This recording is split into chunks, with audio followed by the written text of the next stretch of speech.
The regular agenda number 19, this is the canvass of the November 4, 2025 consolidated election. And then we're going to hear at the same time addendum item number 3, which has to do with the conduct of the consolidated general and special election.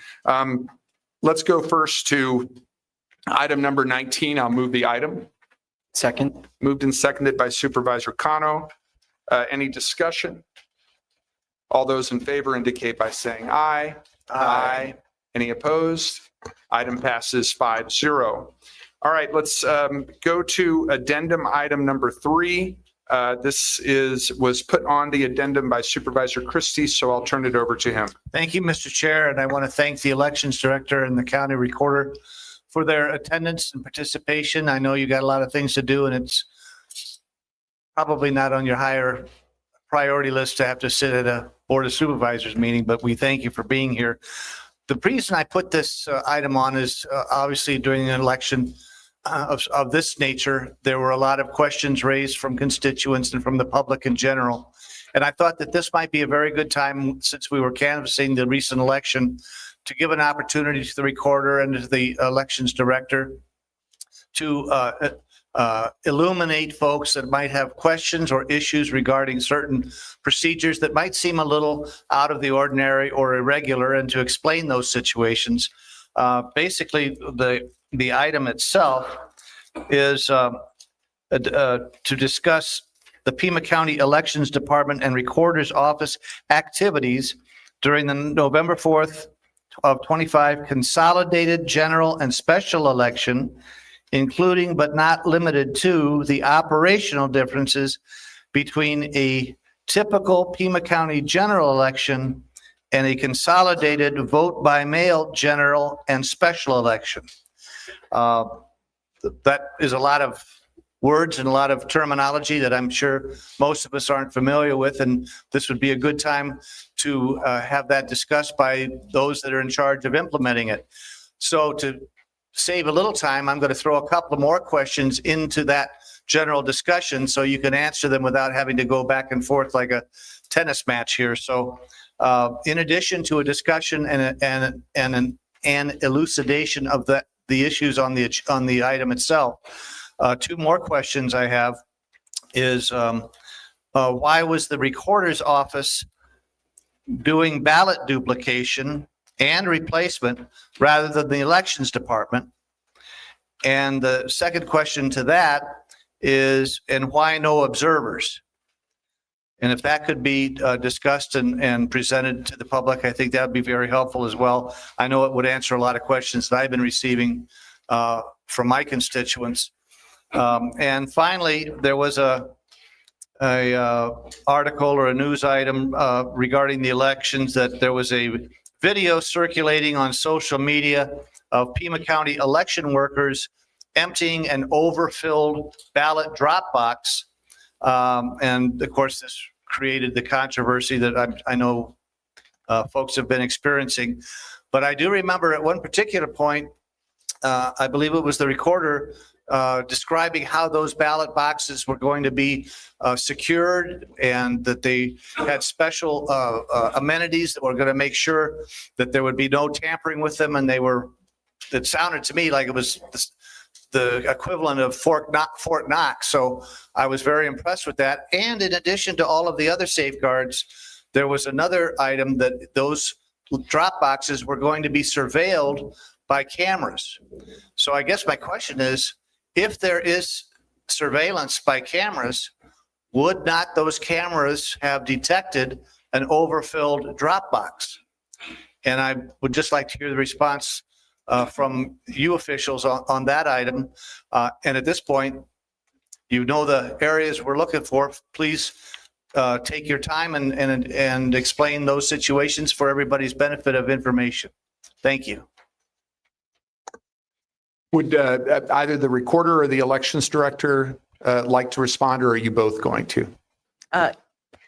Thank you, Chair Scott. Thank you. Supervisor Christie, for the opportunity and for asking those questions. Yes, it has been a very long year. We actually have had almost 24 months of continuous elections within the recorder's office and the elections department. So it's been very. Is that good? Can you hear me okay? All right. So first is the consolidated election and what is a consolidated election. The city of Tucson normally facilitates their own elections. However, because of bond overrides in 3 separate school districts, including the city of Tucson, they're created an overlap. And so rather than having the city of Tucson send out a ballot and Pima County send out a ballot, as we're responsible for administrating that election, they are then combined to only be on one ballot together, hence the word consolidated. And because those jurisdictions, special jurisdictions, had requested those be all vote by mail, all voters, regardless of whether they are signed up for the active early voting list or not, receive a ballot. So anyone who is eligible to vote within that jurisdiction or multiple jurisdictions.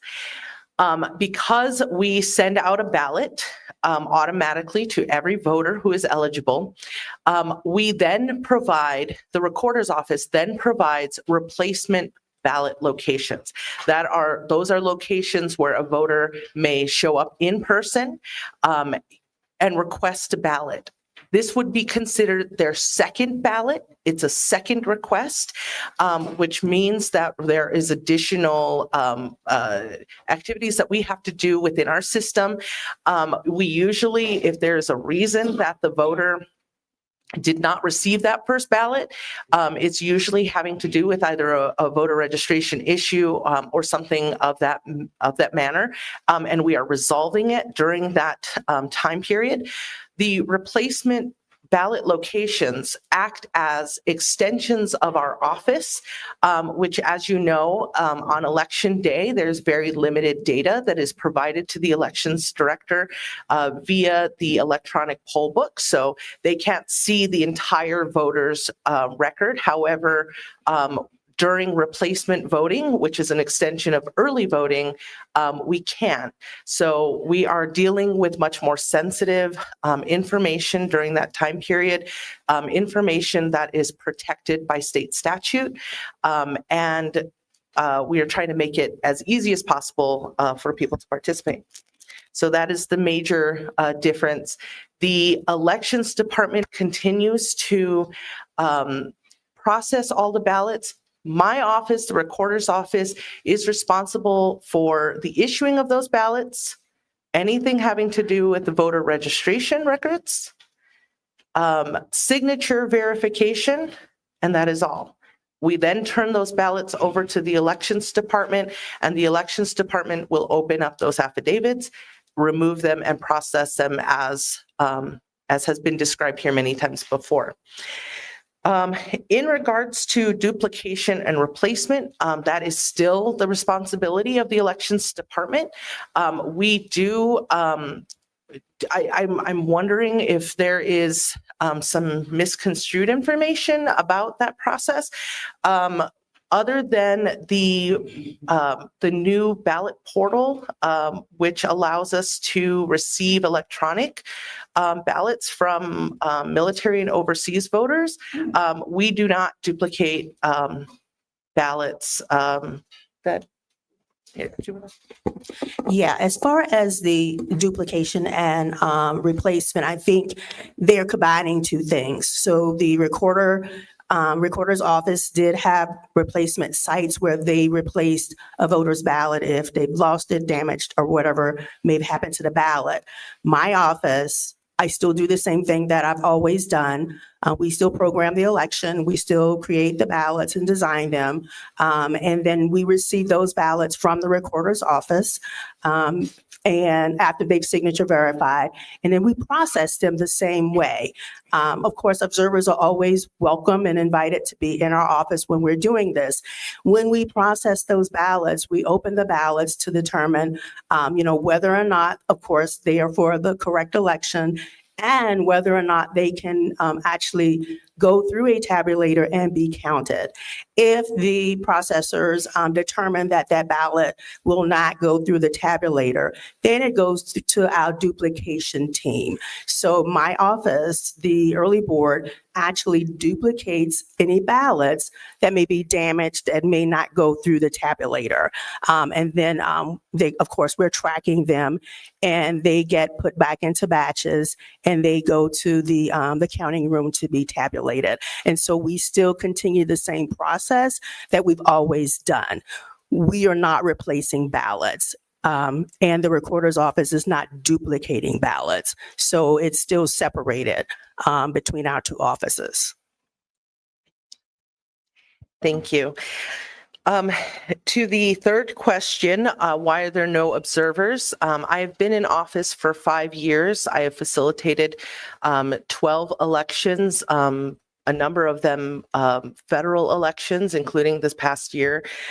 We have never had observers at early voting or replacement sites during my administration, nor the prior administration.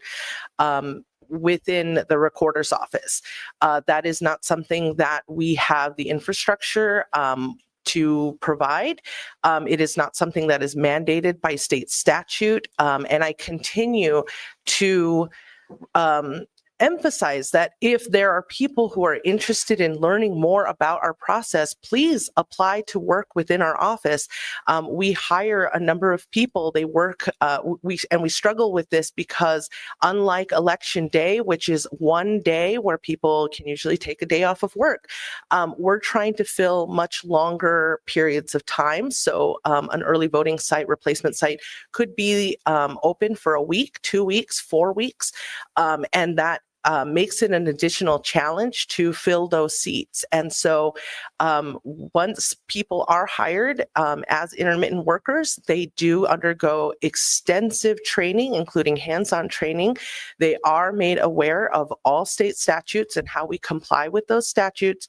And they have firsthand experience understanding the checks and balances that we have implemented within our office to continue to uphold the integrity of the election.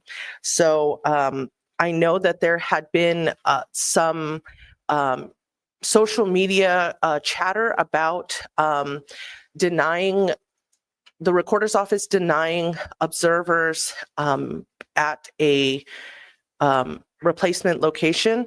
That situation, essentially what happened is someone coordinating from the GOP party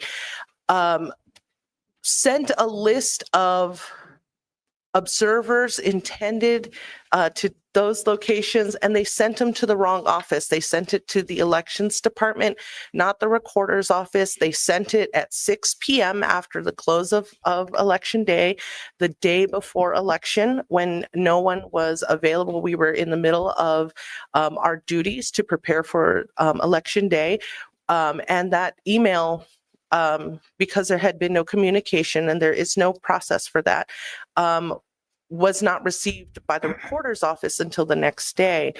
Had we received that information, we would have shared that we do not have a policy to allow observers on election day. As I said, we are sharing a lot of critical information, protected information at those locations. We are asking people to explain their living situations sometimes.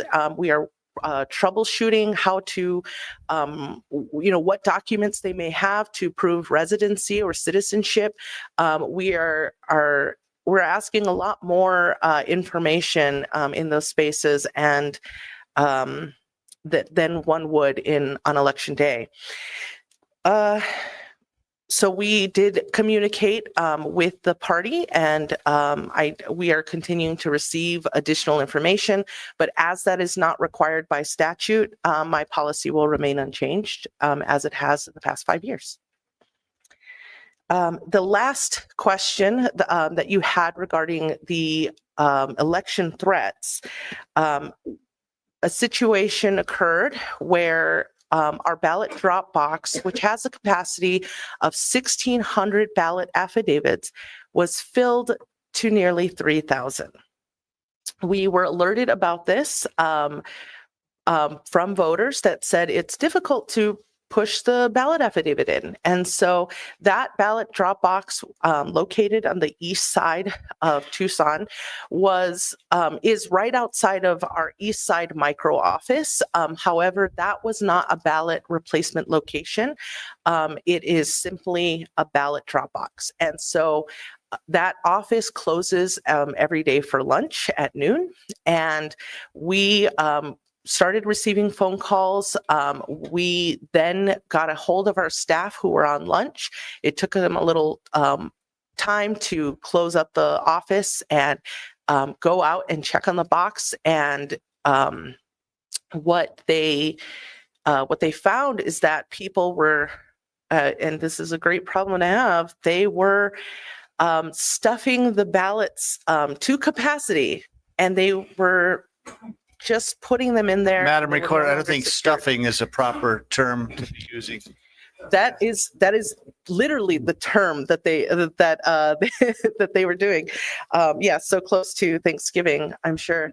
But they were really jamming them into the box. And we deployed an emergency courier team, a bipartisan team from our office, to go and empty the box. I had a staff member who was redirecting folks to their nearest location, which was the Ward 2 office, which is less than just a little over a mile away from that location, and just explaining the situation. Some people were choosing to still continue to put their ballots there. So we redirected a few folks, just letting them know that this is not secure, and we're waiting for people. We have people coming to empty this box. This, of course, was something that we did not foresee. This is the very first time that anything that we had reached this type of capacity. And so people were upset. And when my courier team arrived, which was within 20 minutes, they both had the keys. It requires two separate distinct keys to open the box. They were wearing recorder's office lanyards. They had their employee identification. The vehicle that they were driving had Pima County recorder's identification on it.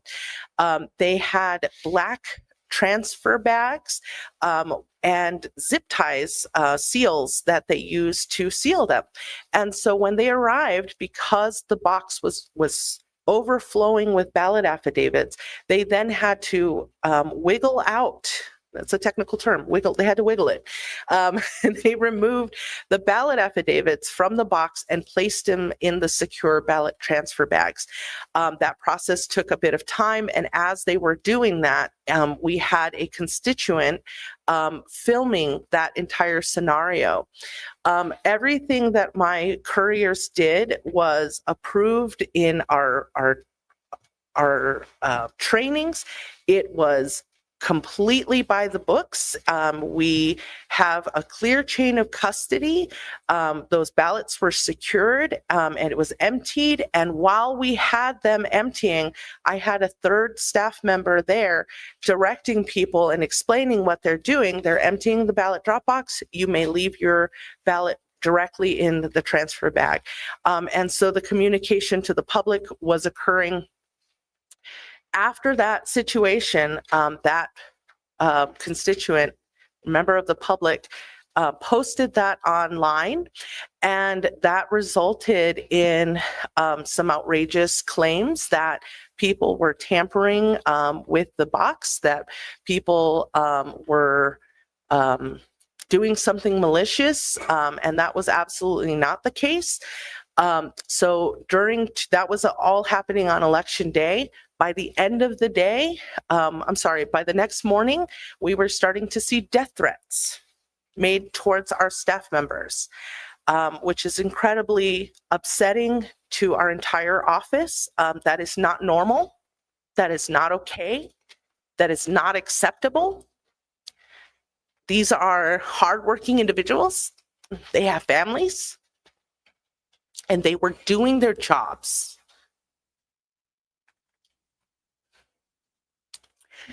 Madam We Recorder, were, if I may ask to elucidate a little bit more, with the camera surveillance, would this have been detected? And anybody watching on the camera to monitor this type of? thank you, Chair Christie and I'm sorry, Supervisor Christie, Chair You're Scott. The angle that we have of that box, we will be adding, we're going to be working to figure out a way to have the front of the box. If we can, we don't currently have that. There is nothing, there's no structure currently in place in front of that box. The cameras that we currently have are facing the rear of it, and the intention for the direction of the box was so that if someone really needed to, they could pull up their vehicle out of the driver's side and deposit their ballot affidavit in that way. So that, again, these ballot drop boxes are brand new to our county. We are learning more about the use and the public's interest in it. It was really exciting to see a strong number of people choosing to drop off their ballot this way. Although we still did have the same amount of people mailing ballot affidavits back as we did prior. This was still another option that people seem to really enjoy. And we're going to be installing larger boxes with higher capacity. And maybe moving them in a different location to be monitored a little better? We're gonna discuss our options for that. However, it is very limited in that location. Although the box is outside of the health complex, across the street is a barbecue joint. It is not county property. And I It's want to private make sure property. you have all your discussion points covered regarding that over capacity of the ballot boxes. I don't want to interrupt that, but I do have one last question, and it dealt with the signatures on the outside of the return envelopes. Could you address that? Yes, Chair Scott, Supervisor Christie, I'd actually like to share a little bit more about the impact of the online threats that our office received and what our office did to continue to keep our staff safe. I think it's really important to know that we were alerted of that video that was circulating online through the Secretary of State's office through their activities with the Arizona Counterterrorism Information Center. They first alerted us of that situation, and then as we were monitoring, they did notify us when we started to see those death threats, which are then our office worked very quickly to screenshot, to obtain the web address, and to communicate that information to the Secretary of State's office so that we could file a case that then gets investigated by the Federal Bureau of Investigation, which we have been in contact with the FBI.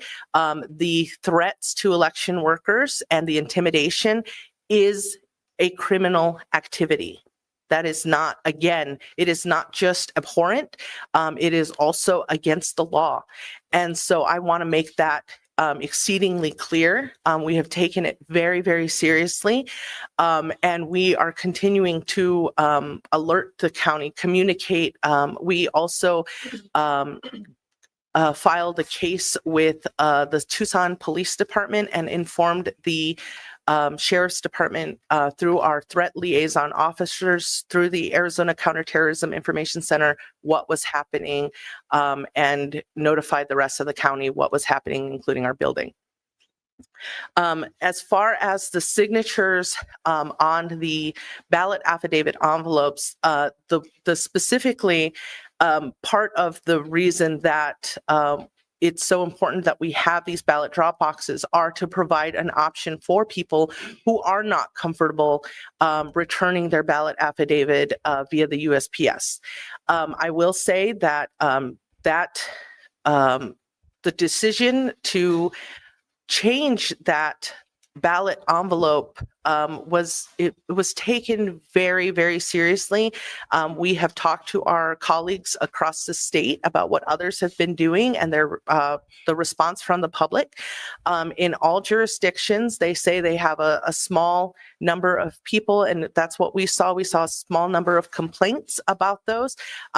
For the majority of people who are concerned about that, it is important to know that in order for bad actors to do anything malicious with your identity, they must have information more than what is accessible on the outside of that envelope.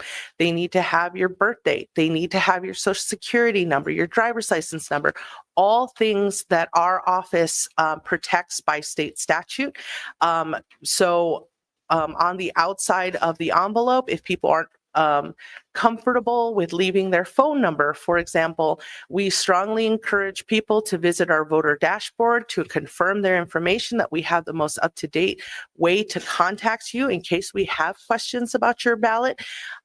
And you're able to leave it off. And then we strongly encourage you to use these ballot drop boxes. And again, we will be working in 2026 to ensure that we have larger boxes, multiple boxes, more boxes available to address this issue for the public.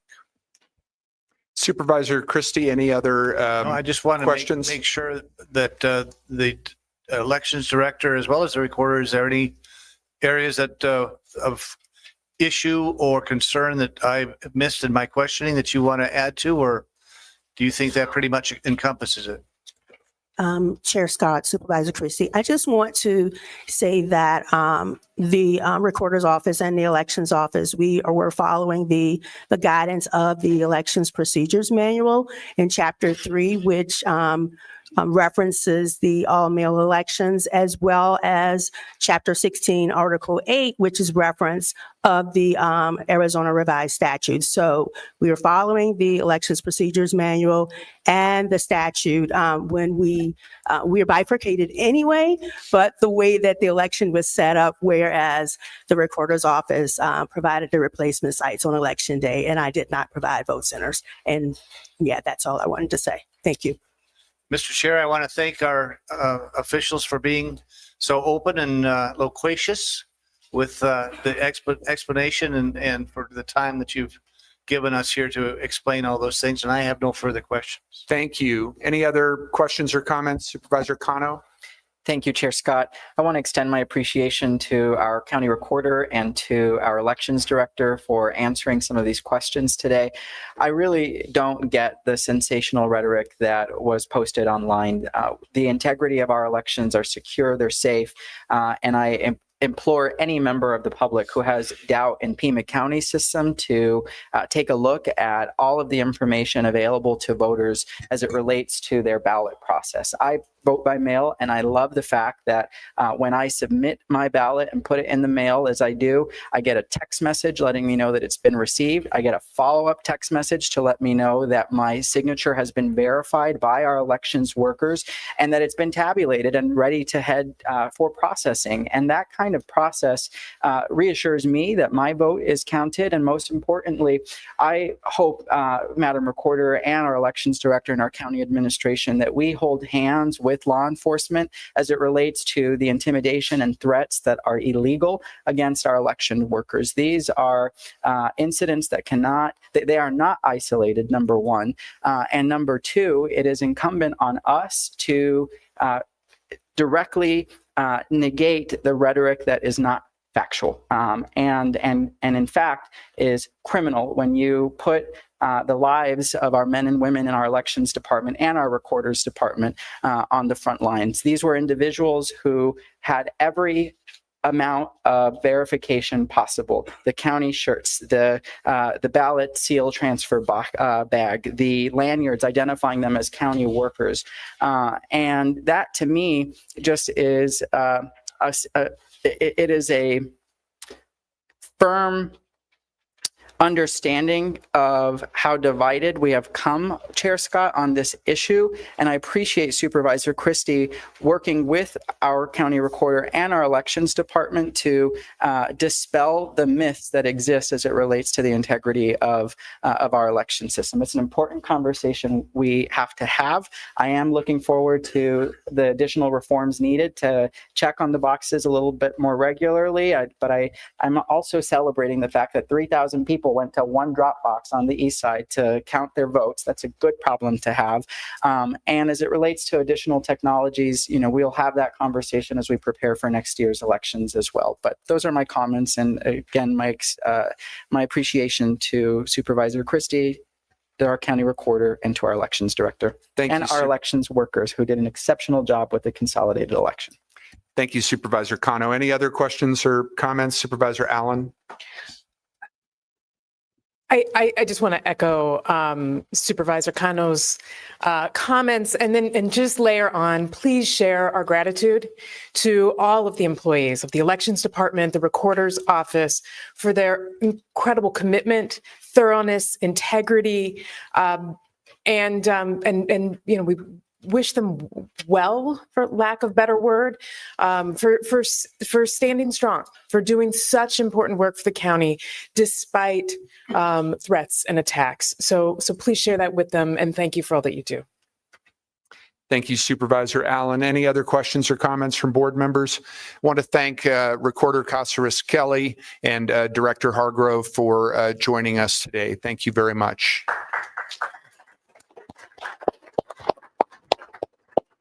All right, we have another time certain item, and we're a little late getting to it, but this is item number 16 under the County Administrators section of the agenda. It's a presentation by Obi Companies and Rio Nuevo on proposal to develop county-owned property located at 75 East Broadway. I would ask Ms. Lesher if she could introduce the item and our guests. Certainly. Thank you. And Mr. Chair and members of the board, Pima County has owned property located at 75 East Broadway since 2005 and has been looking to make this piece of land that is in the heart of downtown a significant partner and an opportunity within the downtown region to benefit all county residents. We've entered into an agreement in 2016, I believe, with Rio Nuevo, who has ultimately, through a series of RFPs and public communications, begun development and work with Obi Companies. We asked no action by the board today, simply an understanding of where we are with the process, and we will be coming back in the future. And I would like then to turn it over to the chair of Rio Nuevo, Mr. Fletcher McCusker, who's with us today. Thank you, Ms. Introduce our Lesher. guest from Obi. Thank you. Mr. McCusker. Chair Scott, pleased to introduce from Eugene, Oregon, Brian Obi, who runs the Obi Properties, who's pretty much a legend in the Pacific Northwest. Irene Alchecker from his staff. As Jan mentioned, they were the awardee of this project almost 2 years ago. This is a very difficult site. It's a hard site to finance. They have now committed to over $50 million to develop this site. So we wanted you to hear their story, their plans. This is a joint procurement between Rio Nuevo and the county. So you have to approve ultimately the project that goes into this site. So I have a few slides. I think they started them just to give you an update on Rio Nuevo's role in this, what we can do and can't do on your behalf. I think some of this will probably surprise you. But for those of you that don't appreciate our history, Rio Nuevo is a stadium district. It was cobbled together when Maricopa County was running stadium districts for their baseball stadiums. The city kind of snuck in there, identifying the convention center as a stadium, induced South Tucson to join with them, and they created Rio Nuevo as a stadium district. It limits us in terms of what our mandate is. Our primary component is described under the law. This is the statute, is the Tucson Convention Center, period. We are allowed to do things that enhance the convention center. That's why we spent so much time and money and food and beverage and hotels. because a convention center, a stadium doesn't work without those adjacent properties. You can go to the next slide. I'm just going to quickly go through this. I'll leave this with you. This is the actual language in the statute that talks about us being a stadium district. We can only contribute 50% of the project's total cost. One thing that's important for you to consider, and the primary reason we did this together years ago, Rio Nuevo is exempt from the state's gift clause. We're the only jurisdiction in the state of Arizona, in fact, that is exempt from the gift clause. So the kind of things that we do, you would never be allowed to do. We can gift property, we can do under market leases, we can loan money, we can participate in equity. We've done all of that over the years. The Attorney General ruled that, in fact, when it was challenged, we are indeed exempt from the gift clause. And Goldwater has stood down in terms of our activity. So the two quick slides that touch on the statutes. I'm going to leave this with you. Go ahead, advance that one and the next one. This just indicates that Rio Nuevo is, in fact, a stadium district authorized under the law. We ran a state procurement process. So this is an official state procurement.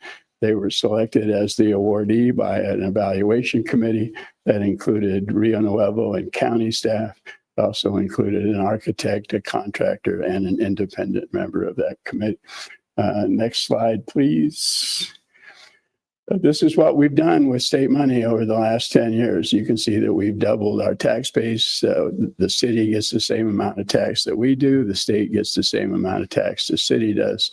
So we've gone from $9 million a year in state tax now to approaching $20 million a year. We do that by investing in private sector partners. This is the San Diego model of tax incentive district, where everything is done with a private sector partner. I'm going to show you quickly who they are. Next slide.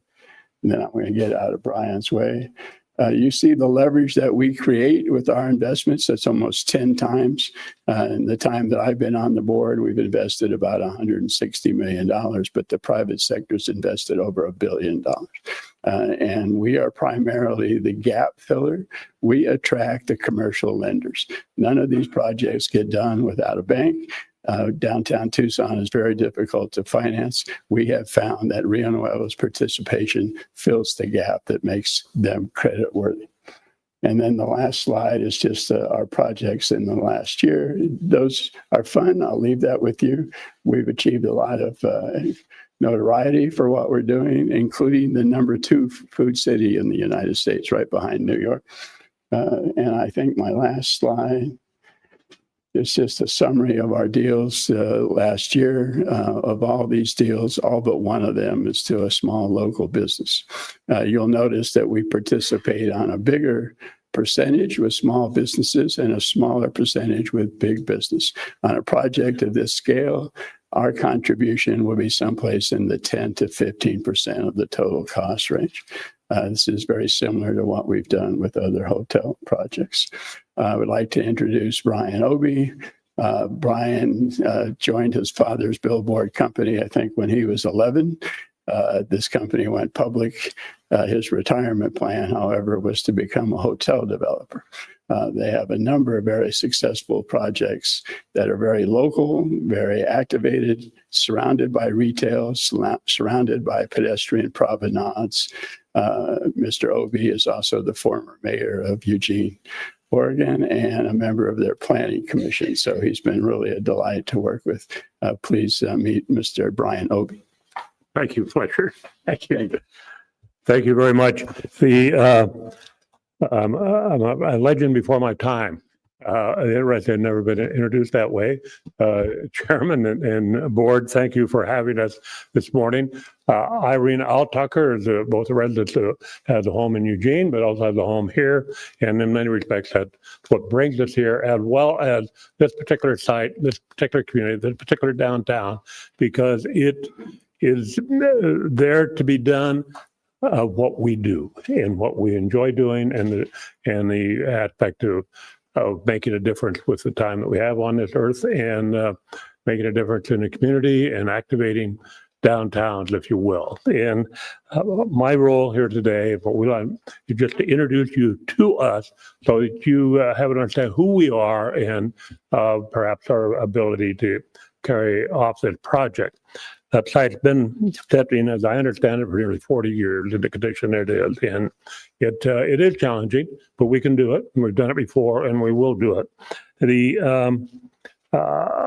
Before I turn this over to Irene, I also want to thank Heath, Economic Development Director, as well as Fletcher. Both have put up with us for the last couple of years getting to this point. And while this maybe does represent the beginning, because today you're going to see renderings as to what we visualize going on the site for the first time that they've ever been seen in public. And we are honored to be able to show them, and Irene will be introducing those to you. Prior to that, I want to show you and talk a little bit about our company and some of the projects quickly that we've done, so you have just background in terms of who we are and perhaps our capability. The slide that is up now represents a project in Eugene. It is actually a half a block, much like this site that we're working on, although the site we're working on here in downtown is smaller, and the blocks are smaller and what have you. But it contains a very important element, and you'll see right in the center of it, an alley. And you will hear as our presentation here unfold how important that alley is and what it will mean to retail, et cetera, in downtown Tucson and to this particular site, and we work through that. And in this particular case, that alley has makers, if you will, on both sides of it that are local tenants. And in fact, if we're going to attract retail to downtown Tucson, it is going to be local. So that is who we can attract. That's who we will find to be part of this project, without question. If Heath will go on to the next site, I want to introduce you a small part of our team, our executive team. We actually have 200 people behind this, people that have worked on multiple projects that you will see have the capacity to do things. We're an innovative company. We believe in creativity. We're frankly into art in the presentation that we make to our guests and to the community. And that's kind of what we live for and involve. We're fortunate, frankly, to work with the Rio Nuevo for the last couple of years in their encouragement in bringing us along, as well as Swain, the architectural firm, Gensler, who is often here, but throughout the world, we brought them to the party, if you will, because of their reputation in creating centers of activity, centers of energy, because that's what we want to create in downtown Tucson. That's what we've done elsewhere, and we will do here. Certainly, Swain is part, and Sun Construction has been part of helping us along. The next slide shows you our first project in Eugene some 15 years ago, first time we got in the hotel business, because it was a difficult time in 07 and 08, and we needed to fill some space, and we decided to build a hotel that would fill space in a marketplace that we have in Eugene. As it turned out, we built a hotel, was named one of the top 25 hotels in the country, and continues today. Small hotel, 69 rooms, guest-oriented place that draws people from many miles just for the experience of staying there. Middle of what we call the Fifth Street Market. The next slide shows the hotel in Boise, which was our second hotel. Today, language, probably a $60 million hotel. When we built it, it was maybe a $40 million hotel. Unfortunately, as the costs have gone, it made it more difficult. But in downtown Boise, and it made a difference there. And I would refer you to that community in terms of our relationship in working with them to make this happen, and the need they had at the time. And the next slide is really the Gordon Hotel in Eugene. We're going to talk a little more about that. It is part of the project, as will be part of this project. We are talking about building a destination. Well, an element of that certainly is a hotel, but there's retail elements that are local makers and artists that will draw people to downtown, and it will draw people, frankly, to the hotel. The next slide is a little better indication of that. You see the Gordon Hotel. Gordon is actually my dad, and Dad was an artist, and that's why we decided to name the hotel after him. He actually spent a good deal of his time here and in Mexico painting, as I acquired his interest in our company when he was 45 years old, and I paid him until his death when he was 98 years old, and for that company. But along the way, we're able to build a significant company that has a great depths and great people like Irene. On the left-hand side is a picture of the Gordon. You see the art on the exterior, not unlike what you see in downtown Tucson, if you will. But it will represent Tucson when it gets here. On the right is a lobby of that hotel. That is the ceiling you're looking at. Now, to some, it might look like crystal. To others, it looks a lot like mason jars, and about 3,000 of them. And that hotel, that lobby, and this is important.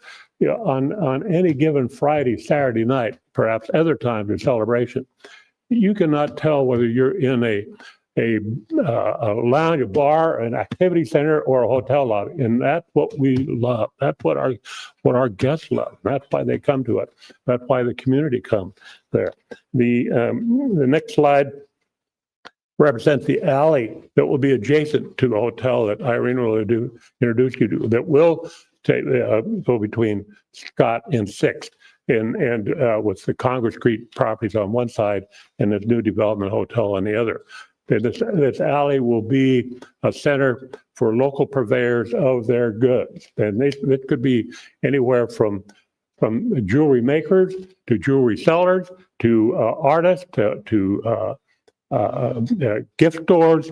It could be people that are one of the alley. We have a mom and a daughter that make clothes for kids, and another one that is a barber. And so that will be the tenants that wind up in the alley in Tucson, as they have here.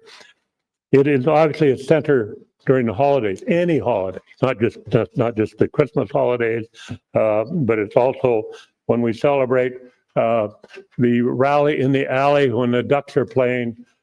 Perhaps Arizona on a Saturday, and every Friday night before those games, there's a rally in the alley. That is to bring the university, in that case, University of Oregon downtown. That's our challenge. How do we bring that downtown to excite and utilize that asset to activate our downtown?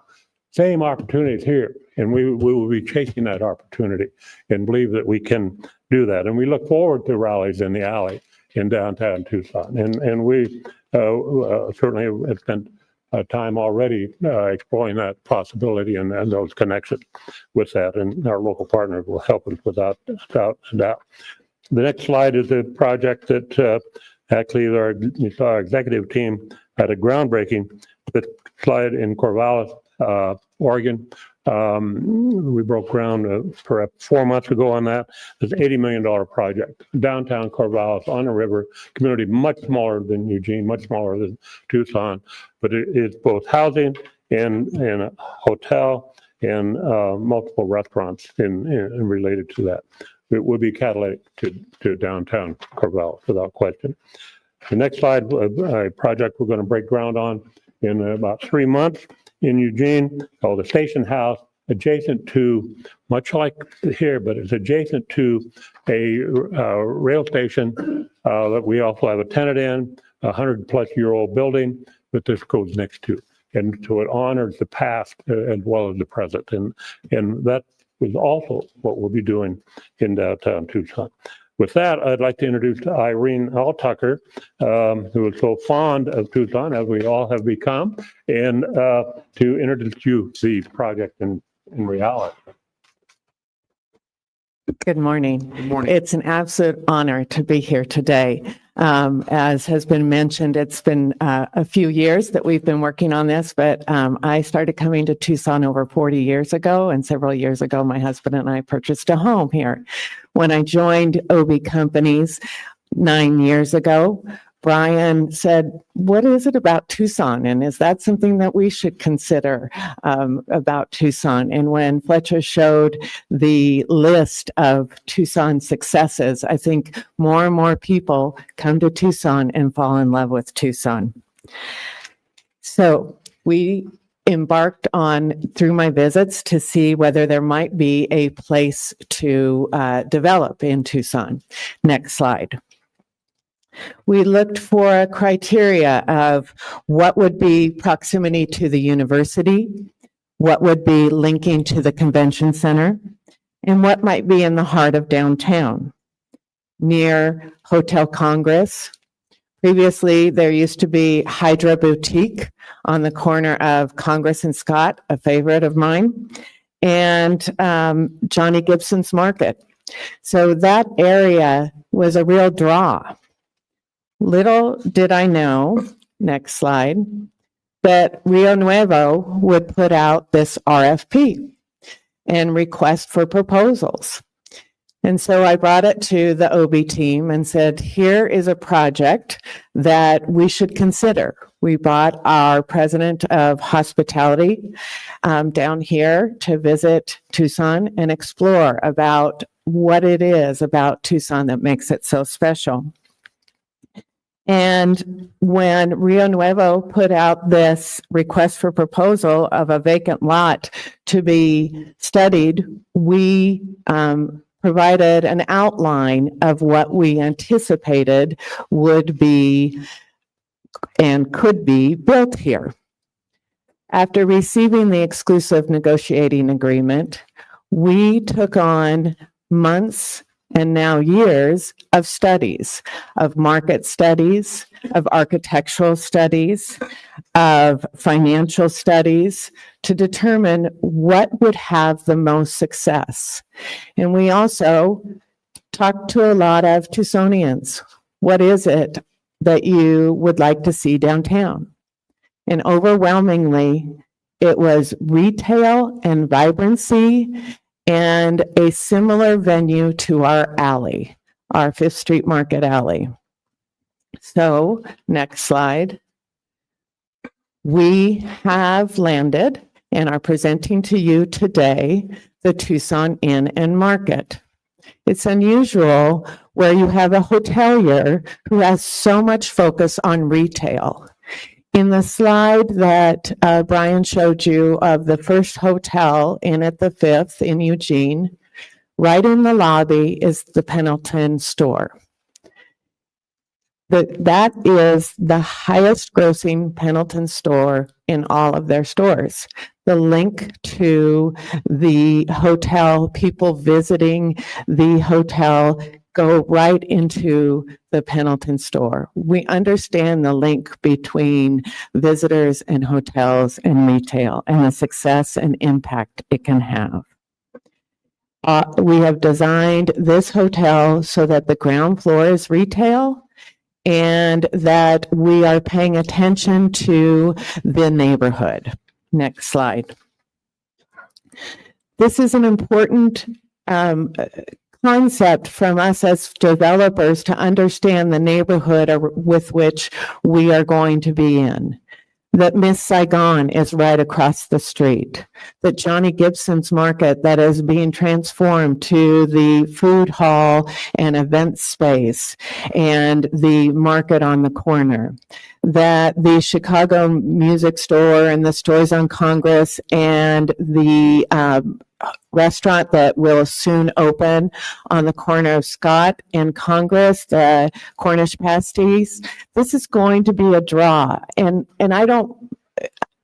it will build upon the success that I experienced just this past weekend in downtown Tucson. It is a vibrant place in the evening. People going to the music venues, people going to Hotel Congress. It was wonderful to be in downtown Tucson. We will build upon that. So the next slide will be, this is the initial rendering. What I want to caution you all is that with OB companies, we continue to develop and refine until we get exactly the right building. So we will take elements of this and build upon this. This is not what will be built, but this is our first rendering of what it will, the elements, the rooftop pool bar, the pool for the hotel guests, the ground floor retail, the interaction with the Broadway street and the streetcar that goes by. So all these elements will be built upon and refined so that it is just an iconic place that people will go to both as hotel guests and want to and be driven and desired to go into the retail in the ground floor. It is exciting, and to look at this and understand how many hours of time and feedback and renderings took to get to this. It's a pleasure to bring it before you. And Brian is going to talk a little bit more about how we are going to build upon this and bring an alley to the area between Broadway and Congress. Thank you, Irene. The, what's that? Next slide, please, Heath. Thank you for putting up with us. This is a view, if you're standing perhaps across the street from the Gibson Market, this is what you'd be looking at, and looking down this alley to the Tucson Inn and Market. On each side of that, we've talked about, there will be retailers of various sizes, but we know for certain there will be multiple retailers where if you have an idea and will make a commitment for $500-600 a month, and for the first time in your life, you think you can build and sell toys, you can do it here. Or if you can create jewelry, you can do it here. Or if you're a first-time barber, you can do it here. That's what this is about. And you'll see this alley lined with that. But there'll also be food venues with, whether it's toys or tortillas, it matters not to us, except we want a mixture of tenants that will attract people here and also, frankly, attract people to this hotel. That's why this hotel will be successful, is that the relationship it has with that. On the you can see a bandstand here in the corner. We got work to do on this. There's no question about it. And how wide it's going to be and how the Congress Street properties that are historic are going to relate on their backside to this alley.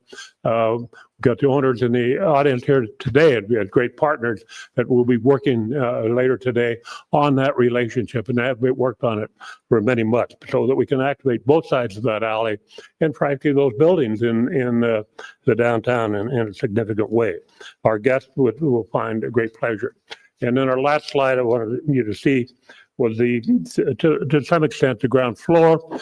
The pink areas are retail. Those are those small spaces we talk about along the alley. And again, as I mentioned, we do have work to do. And as we move forward on the schedule, we will probably get into definitive architecture next April, May, generally in that area.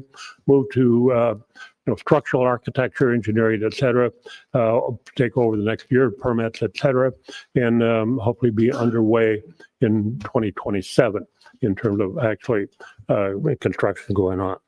So, we're excited about it. We've taken a lot of your time. You've got a big agenda, and I appreciate that. Thank you for your patience. I'd be glad to answer any questions. Mr. Chair. Supervisor Christie. It sounds like a terrific project, and we're glad you're investing into downtown Tucson, because this appears that it's going to be a real winner. I do want to ask a question to Mr. McCusker regarding Rio Nuevo activities. I think he's more of a legend here than I am. Could you illuminate us or expand a little bit briefly about the Rio Nuevo's restrictions on engaging in any type of affordable housing or public housing subsidies or anything of that nature, and what the core mission is by law and by legislation regarding Rio Nuevo is? Thank you, Mr. Chairman, Supervisor Christie. The Stadium District is the statute that limits us and provides our statutory mandate. We are by law an entertainment district. It's focused on the convention center. The original Rio Nuevo, you may remember, was going to build a new arena that collapsed in on itself due to the incompetence of the original Rio Nuevo. But the legislation provides that we can invest in and nurture things in the immediate area that nurture and promote and provide pedestrian traffic to the convention center. That's primarily why we have focused on food and beverage. That opening slide that I showed 10 years ago, none of that existed. And we say, but for Rio Nuevo, none of those places would exist today. We've opened 45 restaurants. We've opened 5 hotels. All of them have been enabled by state funds. I couldn't build an affordable housing complex if I wanted to. We have looked at residential. We have invested in residential. The Bautista is a good example on the far west If I side. could interject just for a second, I think we're getting a little beyond the agenda item, which was presentation by Obi Sure. Companies and Rio Nuevo on proposal to develop county-owned property at 75 East Broadway. We're also getting up against another time certain. Okay, sorry, Mr. Chairman. Just a final note about where we go from here. This is the first introduction. We will see a similar presentation in our meeting today while you're doing your joint meeting with the city. We will begin negotiating the agreement. What we have from the county right now is an option to lease and purchase this. So we will provide you notice of our intent to exercise that, and it'll work through your staff, legal, and county, probably over the next few months. And the county administrator has a memo attached to this item that lays out that timeline as well. But Supervisor Allen had a question or comment. I did. Thank you all for being here for the proposal. And we're tight on time, so I'll just get right to it. There are 3 things that I think are important to me as we think about developments and investments in our downtown. One, given the extremities of our climate, I think it is important to strive for LEED certification and at a minimum, working towards energy efficiency, towards low water use, et cetera, building materials that are sustainable. Second, and we have representatives in the audience today from Local 469, I think utilizing as much as possible the trade unions in construction, I think is important for strengthening our community and strengthening our families. And then the third, I love the integration of art in the facilities and just encouraging the collaboration with local artists, of which we have many, and they are wonderful. So thank you. Thank you, Supervisor. Any other questions or comments from my colleagues? All right. Thank you very much for being so generous with your time. We are very much looking forward to seeing how this project moves forward. Thank you for your generosity. It is an absolute pleasure to be here. Thank you, sir. Thank you, ma'am. Thank you very much. All right. Supervisor Cano had requested that we hear addendum item number 6 at 10:30. So I'll turn it over to Supervisor Cano. Mr. Chair, do we have another time certain after this? We do at 11 o'clock, and then we have another one at 11:20. Okay. I would, if the board is okay with this, so I know we have members of the public who would like to address the board for call to the audience. Can we kind of space it out and perhaps at 10:45, we'll circle back on one Pima? Sure. All right. Yes, absolutely. And while you're on that topic, Supervisor, I know that a lot of our audience members, including people who signed up for call to the public, are here with particular interest in addendum number 5, which is short-term crisis and emergency resources grant program. Seeing a lot of nods. So I just want you to know we will consider that item before we recess to go across the street for our joint meeting with the city. Also, I know that there's a significant number of people who are here for agenda item number 15, which is the resolution opposing executive overreach. Seeing more nods. We will also consider that item before we break to go across the street for our joint meeting with the city. I know we also have people here for hearings. I'm going to try and squeeze all those things in along with call to the public. We'll see if we'll see how much of that we get done. But let's and Supervisor Cano, thank you for your graciousness. Let's hear from a couple more of our call to the public speakers. The next three speakers are Phineas Anderson, Daniel Gutierrez, and Tracy Solis. You're welcome to come to the front so that you're here when it's your turn to speak. Mr. Anderson, you have 2 minutes, sir. Yep. Thank you, Supervisor Allen, for putting this on the agenda. The resolution I submitted to you many months ago is directed to Americans such as yourself who want to preserve our country as our founders intended. Associate Supreme Court Justice Lewis Powell, appointed by Richard Nixon, believes strongly in an even balance of power between the branches of the federal government. He was once asked, what happened if the executive branch dominated the other branches? And he said, and I quote, "It could be the end of our Constitution," meaning we could end up with a government run by a despot rather than a government run by the people.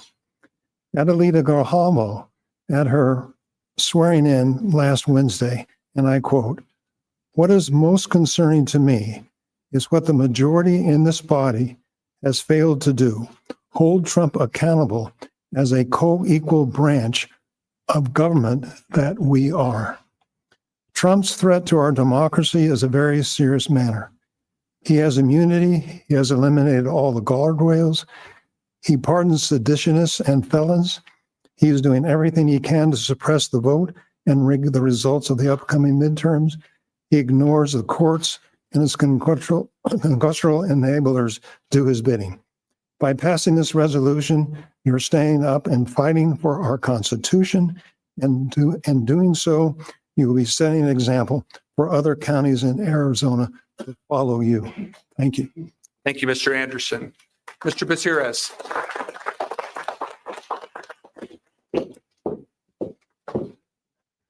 Thank you, Mr. Scott. Steve.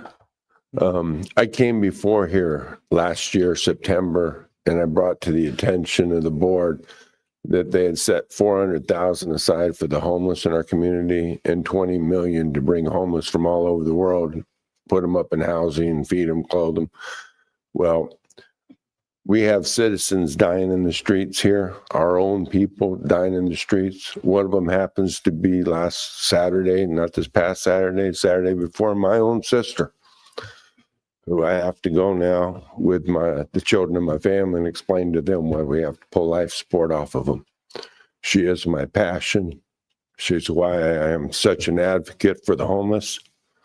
And I would like to see us do it better and help them. I've given you all a plan. I've handed to you that I have put together to help the homeless. And I'd just like you all to read over it. If you have questions, reach out to me. I will help you. But this is something that matters very dear to me. So, thank you. Thank you, Mr. Gutierrez. Ms. Solis?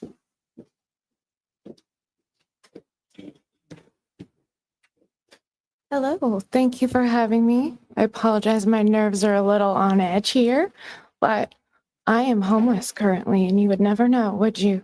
Not the way I look.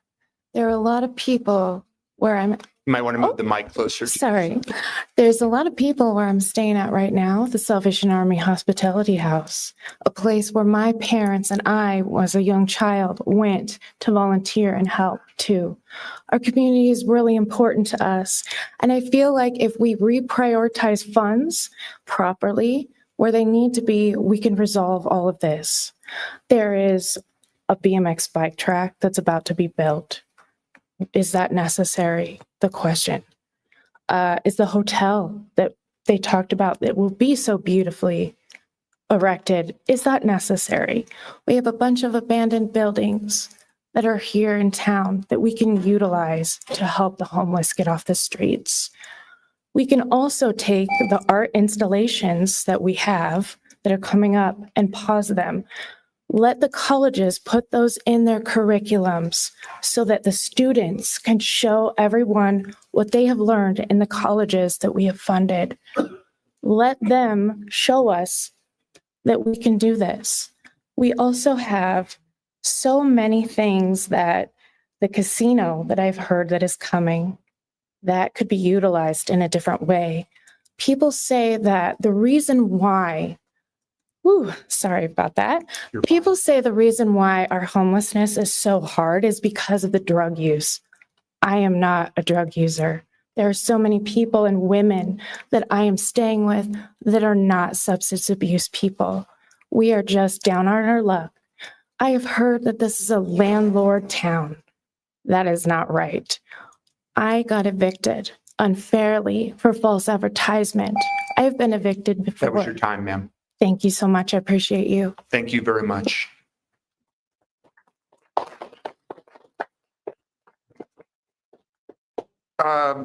Let's do a couple more call to the public speakers. Rebecca Ursula and Christina Early.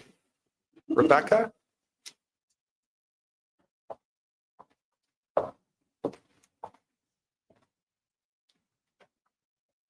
Good morning, Chair and Chair Scott and board members. Thank you for having me and giving me the opportunity to speak today.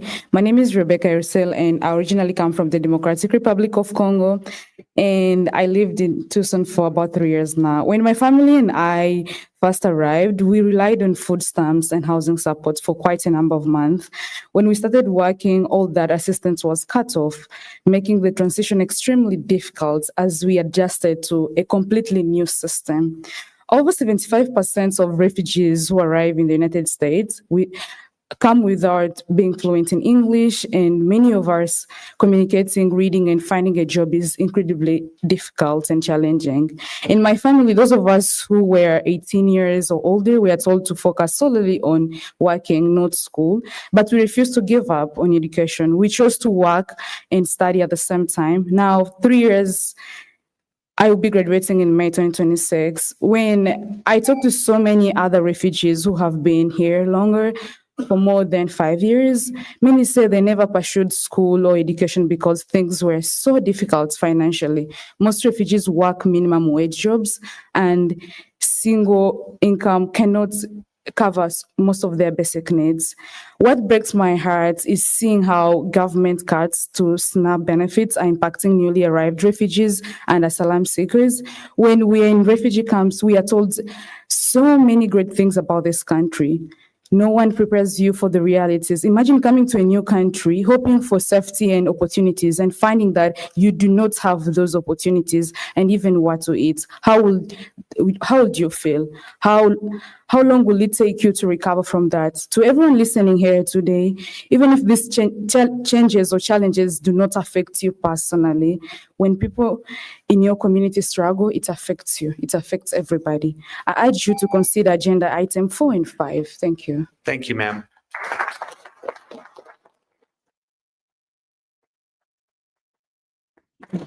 Thank you, Rebecca. Good morning, Chairman Scott, Board Supervisors, Administrator, and Clerk. I'm Christina Early, Board Chair of Ishkashita Refugee Network. I'm standing in for our vivacious Executive Director, Barbara Eisworth, which y'all know. I'm here to thank you for the proposal we're discussing today to address the cruel reality we in the refugee assistance community are dealing with, even after the reopening of the federal government and the renewal of SNAP benefits. Let this sink in. Refugees in our community with less than 5 years of being here will no longer have access to those benefits. This past Friday, I had a mother of 4 tell me, no food at home, no money on my card. This proposal, the STRAP proposal, is a starting point. I understand that. I also understand that it's short term. This proposal gratefully adds that flexibility that's needed for this very fluid situation. However, it's not short term for the refugees. I ask you, as you consider this, proposal to include a way, I'm not tall enough, a way to continue the monies even after this initial funding. Refugees add to our community. They work those jobs that not everybody wants to work. They pay taxes. They're looking for a place to have their families to be safe. They're looking for a community, and Tucson is the perfect place for them to be, and they deserve our support. I thank you for your time. Thank you, Ms. Early. Okay, it is now 10:45, and Supervisor Cano, again, thank you for your offer to extend the time certain item that you had requested to this time, so I will turn it over to you. Thank you, Chair Scott. Colleagues, today I'm introducing the One Pima initiative. This is a coordinated, evidence-based plan built over the last several weeks with county administration and shaped by what we're hearing from families, neighborhoods, housing advocates, and small businesses. People want safety along the Chuck Huckleberry Loop. They want real treatment options, and they want visible action from their county government. One Pima is our response. This plan brings together the critical work that we already fund, not new spending, into one unified strategy. First, it accelerates loop cleanup by reaffirming the $750,000 already approved in our FY26 budget, and it directs the county administrator to complete system-wide wash and trail cleanup along the loop before April of next year. It also launches a loop safety plan with QR-coded markers, upgraded lighting options, and real-time reporting tools so that we can respond to emergencies faster and more effectively. Those recommendations as part of the One Pima plan will come back to the board for approval at a later time. Second, this proposal strengthens our treatment system by expanding the transition center to 7-day operations, maintaining more than $14 million in public health and overdose prevention programs, and supporting proven diversion models that we've all heard about on this board, the DTAP program with the county attorney, the STEPS program with Superior Court. These programs save lives and reduce recidivism. Third, the plan reaffirms our commitment as a region to affordable housing investments. We've invested over $60 million since 2020, and it moves us toward a regional shelter capacity platform that will lower barriers for our unsheltered neighbors. We've heard issues, Chair Scott, about pets and storage and access to basic services that are reasons for why folks are not going to shelters, and we need to do a better job coordinating as a region. And finally, One Pima brings a neighborhood-driven reinvestment strategy for the West Side communities closest to our jail and our treatment corridors, using existing capital planning capacity and guided by resident input. The public is asking for coordinated action. One Pima delivers a roadmap, real timelines, and measurable outcomes, all without any new FY26 costs. This proposal is meant for all of us to have some wins and to celebrate one coordinated strategy under one plan. I want to thank the incredible staff who have helped influence this, and especially neighborhood advocates who have asked for this type of plan. I am curious to hear how the board can consider making One Pima a document that they too can support. And in conversations through our offices, I do want to offer that we approve item number 6, resolution number 25-56, and establish the One Pima initiative with the following changes. Removal of item 1B on page 8. On page 12, the recommendation to have $50,000 for the neighborhood reinvestment strategy be changed from $50,000 to $25,000. And in that same page, Chair Scott, the same bullet, there is a sentence that suggests that we would be having up to $2 million go toward the neighborhood reinvestment strategy. I'd like to see that removed from the One Pima initiative for further consideration by the board. But those 3 changes bring us closer to this being a unified proposal, and I will provide the board and the county attorney with the edited document based on those changes after this meeting. Supervisor Cano is moving the item as amended. Is the clerk clear on the amendments? I will second the motion. Discussion by the board.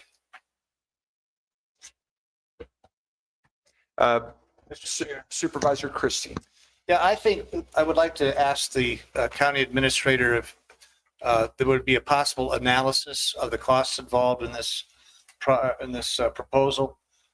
Particularly, I believe we needed an analysis to ensure that opioid settlement money can be used for this, and a projection of the ongoing expense and impact this program would have on the county's general fund, and an additional analysis on the city of Tucson's efforts in this county proposal, particularly the city's contribution in the Silver Lake Mission Reinvestment Zone. These are strictly city properties and city areas, and Ms. Lesher, to make such an analysis, how long would that require? And Administrator Lesher. Mr. Chairman, Supervisor Christie, as I understand when Pima before you, I think that everything you're asking for is embedded in this document as recommendations that we look at what's in this year and then what are the plans for next year. I don't recall the specific dates, but there are times where we are to return with plans to show what the impact would be on next year's budget. So I think that providing this analysis, we'd be happy to do, and it is consistent with the requests that are embedded in this document, I believe. So what you're saying is that you have to read the document before you know the analysis? No, sir. Chair Scott, Supervisor Christie, we have read it. What I've indicated is that within this document is the request that staff do all the analysis that you have suggested. I do believe, and what I've looked at is that, as been indicated, everything that is noted as expenditure for this year is currently in this year's budget. So I don't see that we will be spending additional funds. We may need to, which I'm aware at this point for this fiscal year. What this does ask is that we look forward to what would be in the next fiscal year, which would be brought forward for consideration in that budget for final adoption by this board. So happy to provide that analysis. So are we approving this plan today, or are we moving it forward for the additional analysis you just described? So let's have Supervisor. That's fine. Let me just talk. I have a couple more questions for the administrator. So you could tell us with certainty that this can be paid for with the opioid settlement. Chair Scott, Supervisor Christie, there are different elements of this plan, some of which can be addressed with the opioid dollars, some of which can be addressed with other funds, some of which are all, for the current year, all in the budget. As we look at next year, there may be funding opportunities through the opioid dollars. There may be other dollars. I can't tell you that every element described in here will be covered by opioid dollars, but many of them can be. And those that won't be would have to be taken out of the general fund? Do we know what the impact of that money being withdrawn from the general fund is? We know for this year because it's already in the budget, sir. What we're looking at is, I said, the only part that I think is that analysis, that there's direction for us to look at. If approved by the board, this will be included in next year's budget, and we would be bringing those elements back for consideration by the board. And can you tell the board, Ms. Lesher, what the city of Tucson's contribution to this will be? Chair Scott, Supervisor Christie, I think you've seen the city's Safe City proposal.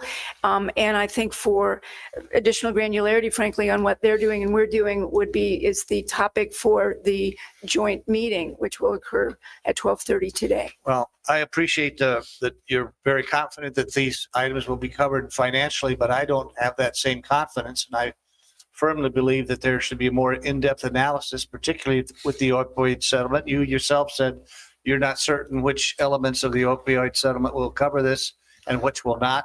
I don't feel comfortable with taking money out of the general fund without an impact analysis.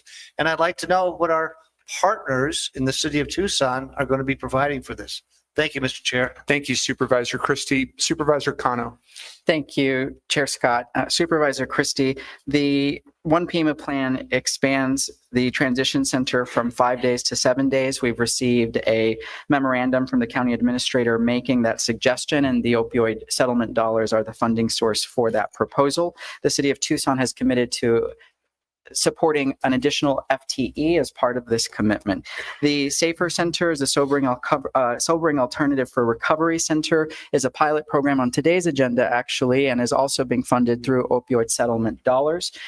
The proposal that is before you, Supervisor Christie, was meant to have the taxpayer in mind and fiscal conservatives in mind, because this is a funded plan.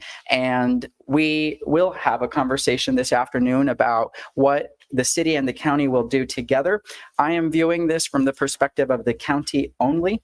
And as it relates to the reinvestment zone that you mentioned, yes, of course it is within city property, but we are the landlord of the Pima County Jail. We are the landlord of the Transition Center, our annex building, and the Fleet Services building. Basically, all of that property next to a mountain is not only within the city of Tucson, they are county properties. We are the landlord. And so as we talk about ways to increase treatment, as we talk about opportunities to support our unsheltered, I am not going to have a conversation unless we invest in the vicinity to be able to ensure that that beautification reinvestment strategy is there. And the city is going to remain an instrumental part of that, because I expect to have joint cooperation in the master plan for that entire region. But as the landlord, I do think we have a little bit of a say in that.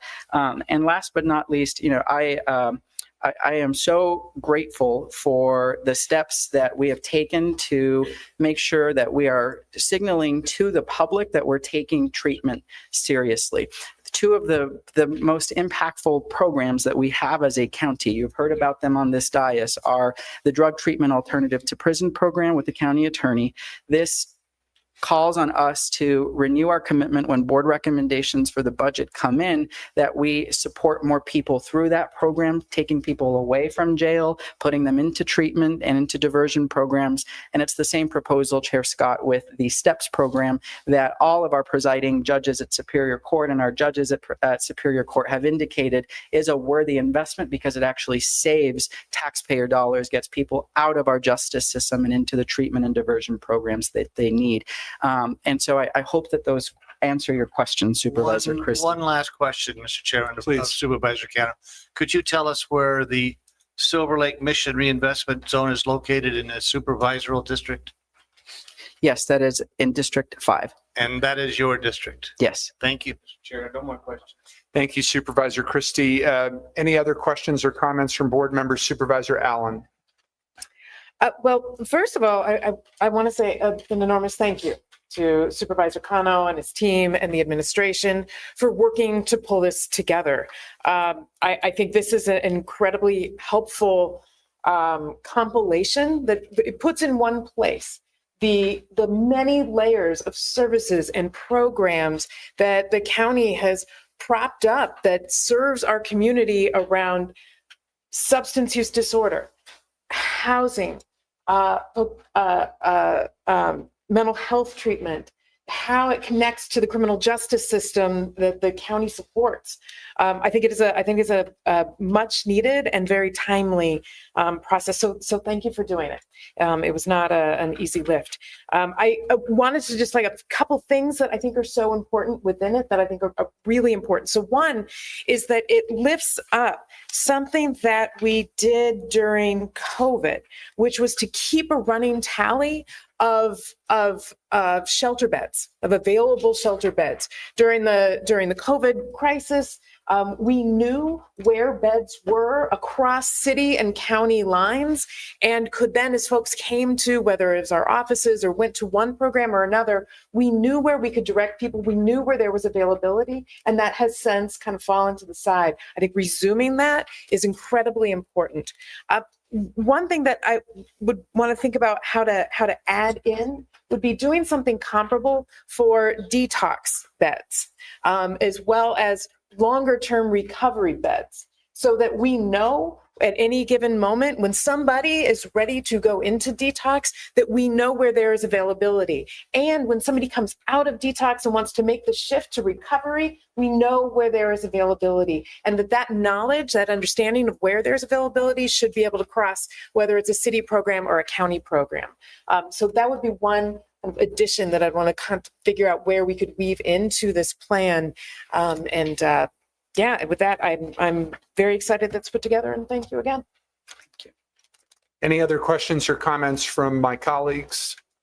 Well, Supervisor Cano, I was pleased to second approval of this initiative. And Supervisor Allen, I appreciate that you use the word compilation in describing the initiative, because it really is a systemic way of looking at budgeted items that this board has already committed to.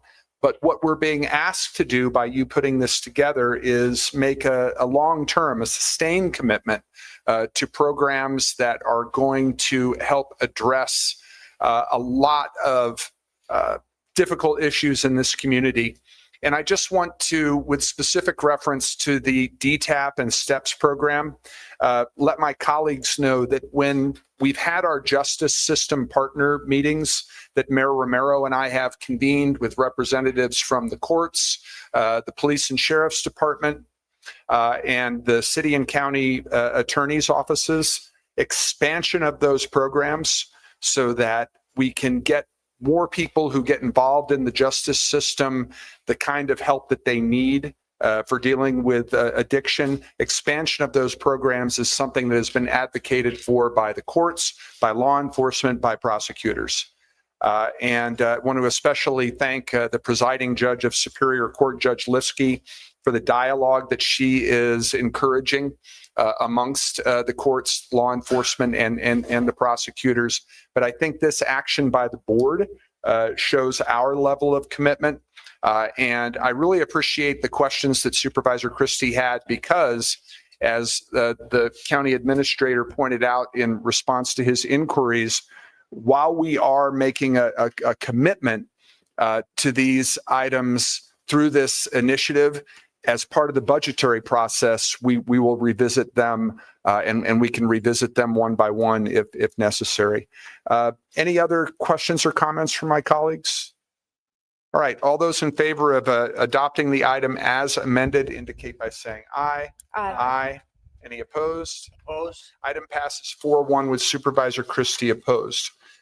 We had another time certain item. This was at 11 o'clock. And this is with regard to American Battery Factory. What's the item number again? I'm sorry. Thank you.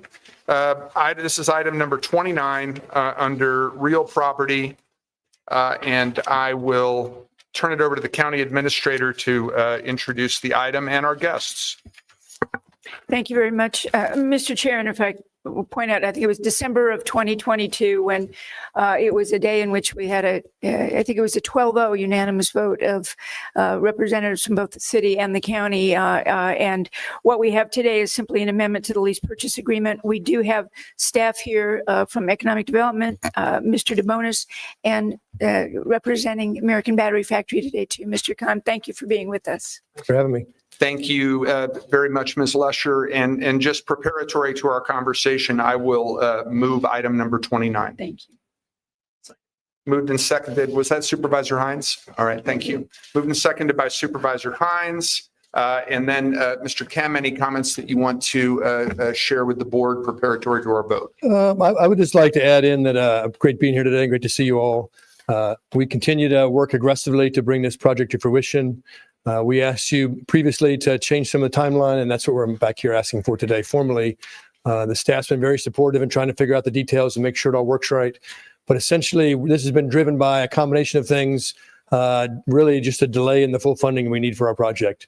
It's about a $525 million initial project and eventually $2 billion. And for lots of different reasons, I'm happy to answer questions about it related partially to tariffs, partially to the full funding, partially to kind of some of the rules during the Biden administration and the rules during the Trump administration. As the financing people work through those differences, it's just kept things delayed a little bit. But we're aggressively about to get the full funding, we think, between now and Christmas or maybe early January. And we need this timeline so we can bring the full production to bear. And we will have initial production late 27 and then full monthly production in 28. And so this really just kind of extends the current plan we have with you all. It adds in inflationary, things to the lease payment and all those things to support the county. Well, I want to thank you for meeting with me, and I think you met with all members of the board. Most of the board. Most One of or the two weren't board. available. And also want to thank the county administrator for the detailed and comprehensive memorandum that we received. And I know that staff from our economic development department worked hard on that memorandum with all the timelines and all the reasons for the request of this amendment. Any questions or comments from board members? Supervisor Christie. Thank you, Mr. Chair. Good afternoon. Could you remind all of us as to exactly how much water will be used in your operations?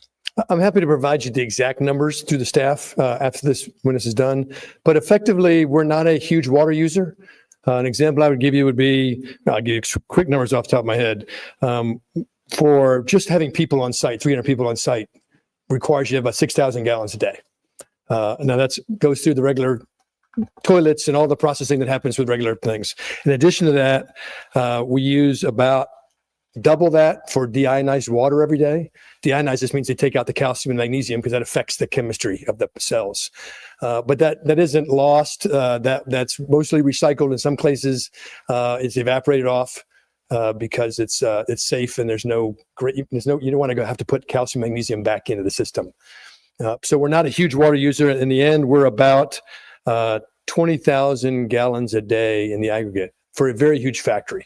The few places we do have water we use, but they're on recycled systems because for refrigeration and everything else, you don't want to vent that water. Mr. Chair, so all of your operations combined, employees, product, R&D, and all of the ancillary activities to provide the product is 20,000? It's about 20,000 gallons a day, but I'll provide the exact details to you all. One of the hard parts is for the initial turning the factory on, when you're putting them into these closed systems, there's water in part in that. So we have those details. But once we're in operation, the day-to-day burn of water, I would like a better term, is in that ballpark. And you have any idea as to the initial water used to put those? I do. I can provide that to you. Off the top of your head?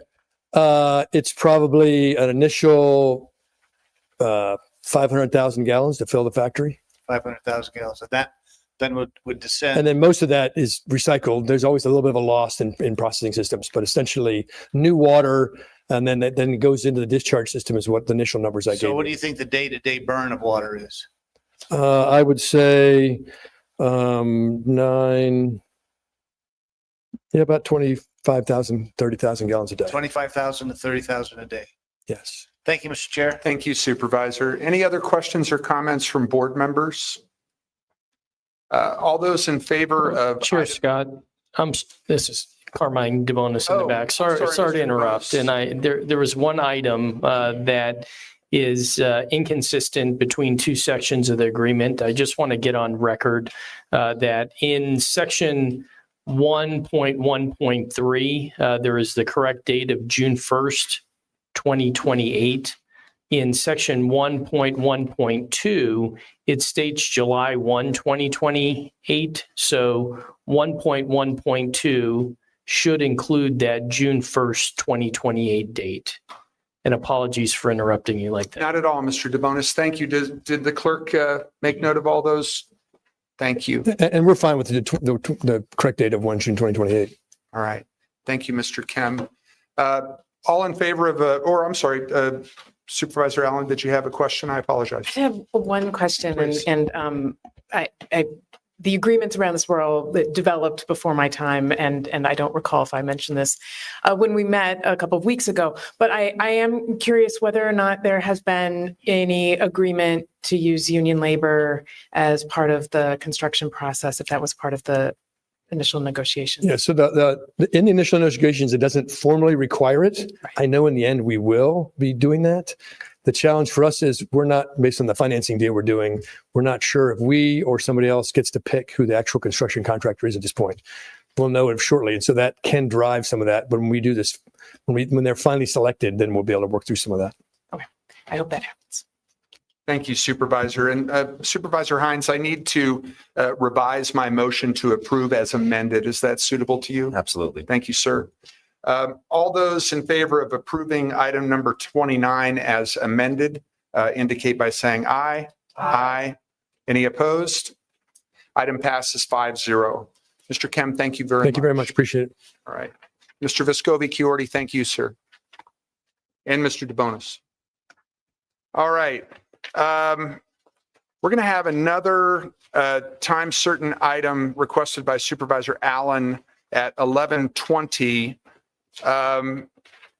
In the interim, Supervisor Allen, I was wondering if I could go ahead and turn to you for agenda item number 15, which you also put on the agenda. And I know that there are a lot of people in the audience who are interested in that. So if you wanted to move approval of agenda item number 15, I would second that.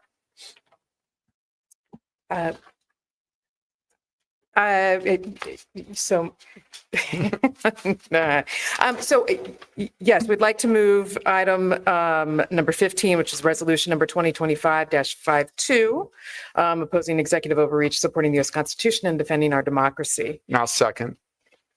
Supervisor. So I wanted to, this is a resolution.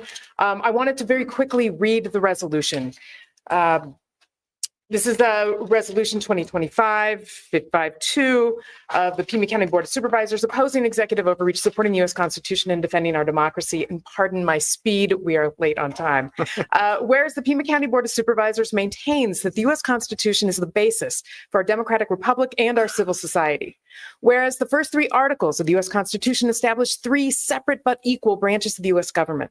Whereas the Pima County Board of Supervisors has witnessed the consolidation of power in the executive branch by executive orders and actions such as but not limited to the revocation of birthright citizenship, the freezing of federal spending approved by Congress, shuttering of federal agencies, demonstrating a pattern of usurping the duties of the legislative branch, violating due process of persons in the United States, infringing upon civil service protections for federal employees, threatening deportation and or prosecution based on political views, ignoring or disobeying judicial mandates, politicizing law enforcement and the military, and generally expressing contempt for the separation of powers, freedom of speech, and equal justice under the law. Whereas the Attorney General's office has filed 28 federal action lawsuits that include protecting the rule of law and the U.S. Constitution on behalf of Arizonans, with Pima County joining 2 additional lawsuits. Whereas each member of the Pima County Board of Supervisors swears an oath to support the Constitution of the United States and thus has a duty to protect and defend the U.S. Constitution and the rights of residents within their jurisdiction that are being harmed by violations of the U.S. Constitution. Now, therefore, be it resolved that the Pima County Board of Supervisors strongly urges the United States congressional delegation of the state of Arizona to take the lead in pressing their colleagues to stand up and reclaim their constitutional duty to be an equal partner in the administration of the U.S. government, to work hand in hand with the judicial branch to ensure that the U.S. Constitution is not violated by the executive branch, and to ensure that illegal or unconstitutional actions that have occurred are overturned. Passed and adopted, hopefully today. This resolution, I first want to thank Phineas Anderson, his wife, and others in the community who have been pulling this together, pushing us to step up and move this forward. Mr. Anderson and his wife started the Take Down Tesla protests, and as a great example of executive overreach, President Trump has declared anyone who protests at Tesla sites is a domestic terrorist. So versions of this resolution have been considered in 84 jurisdictions in 22 states. So I really appreciate the ongoing resistance our community continues to show in standing up for the integrity of our Constitution and the integrity of our country. So with that, I would move the item. Well, we already did that. Oh. We moved and thank seconded it, but thank you. Any other questions or comments from my colleagues? Okay. All right. All those in favor of adopting the resolution indicate by saying aye. Aye. Aye. Any opposed? Opposed? Item passes 4-1 with Supervisor Christie opposed. All right.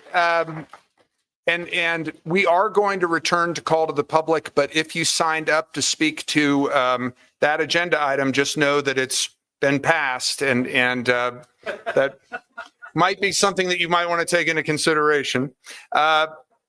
Supervisor Allen had another time certain item at 11:20, but I'm going to ask if we can, before we get to that, consider addendum item number 5, because there is a significant number of members of the audience who are interested in that item and who signed up for call to the public to talk about it. This is a short-term crisis and emergency resources grant program. I will move addendum item number 5. Second. Moved and seconded by Supervisor Hines. I'm going to ask the county administrator if she can lay out the parameters of this program and how it was developed by staff. And before doing so, I want to thank her and her team for putting this together. Because the board had taken up some similar items at our last meeting. We continued them until the first meeting in December. So for you and your team, Ms. Lesher, to have something for us to consider 2 weeks after our last action is appreciated and commendable.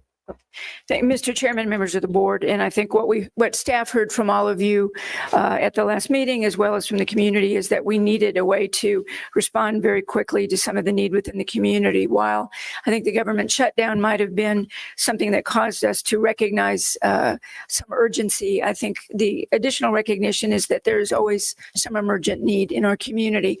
What we hope to do with this is to ask the board to establish the short-term crisis and emergency resources grant that will be funded through the remainder of this year by taking 10% of what we believe is the additional carry forward for the year. We had budgeted some carry forward. It appears that with revenues coming in higher and expenditures lower, that we will have about 8.3 million additional capacity. We are targeting 10% of that for this fund, or $838,000. With the understanding, I believe we'd be looking at what we have heard from the board is the request that we maintain a program like this and bring it forward as an item in next year's budget. The idea is that it would be, it's a one-page form that agencies that are in need of crisis assistance can apply very quickly. It can move very quickly. All of those applications would be reviewed by the outside agency committee, and then we would be bringing back recommendations to this board by December 16th.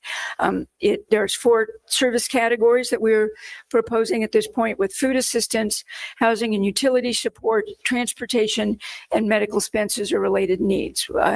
We've been recommending a minimum award of $25,000, a maximum award of $75,000. And again, additional criteria going through this, which then the evaluation would be based on urgency and readiness, alignment with county priorities, capacity and track record, and budget clarity and justification. If approved today, we will go live, if you will, with the program tomorrow. Applications would be available online tomorrow. They will be due by 5 p.m. on December 3rd.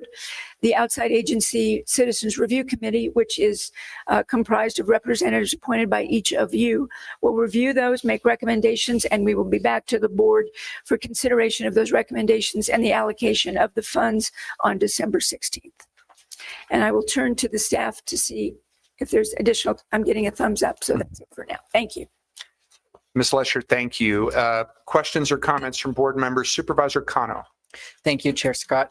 Administrator Lesher, is our intention to distribute all of the dollars in the timeline presented December 16th, or are we going to half the appropriation? What's your Chair Scott, Supervisor Cano, we've not reviewed that. So we'd be looking for any kind of direction from the board that might be available, and through the outside agency review committee.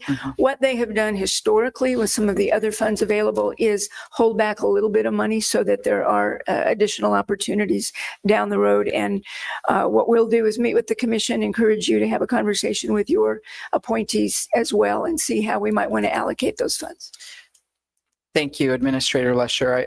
I'm curious what further input will be from my colleagues as to whether they would like 2 buckets or 1. I'm indifferent about it, but I just think it's smarter planning for us to perhaps try a spring and ask our outside agency if that's a process that they like to see or not.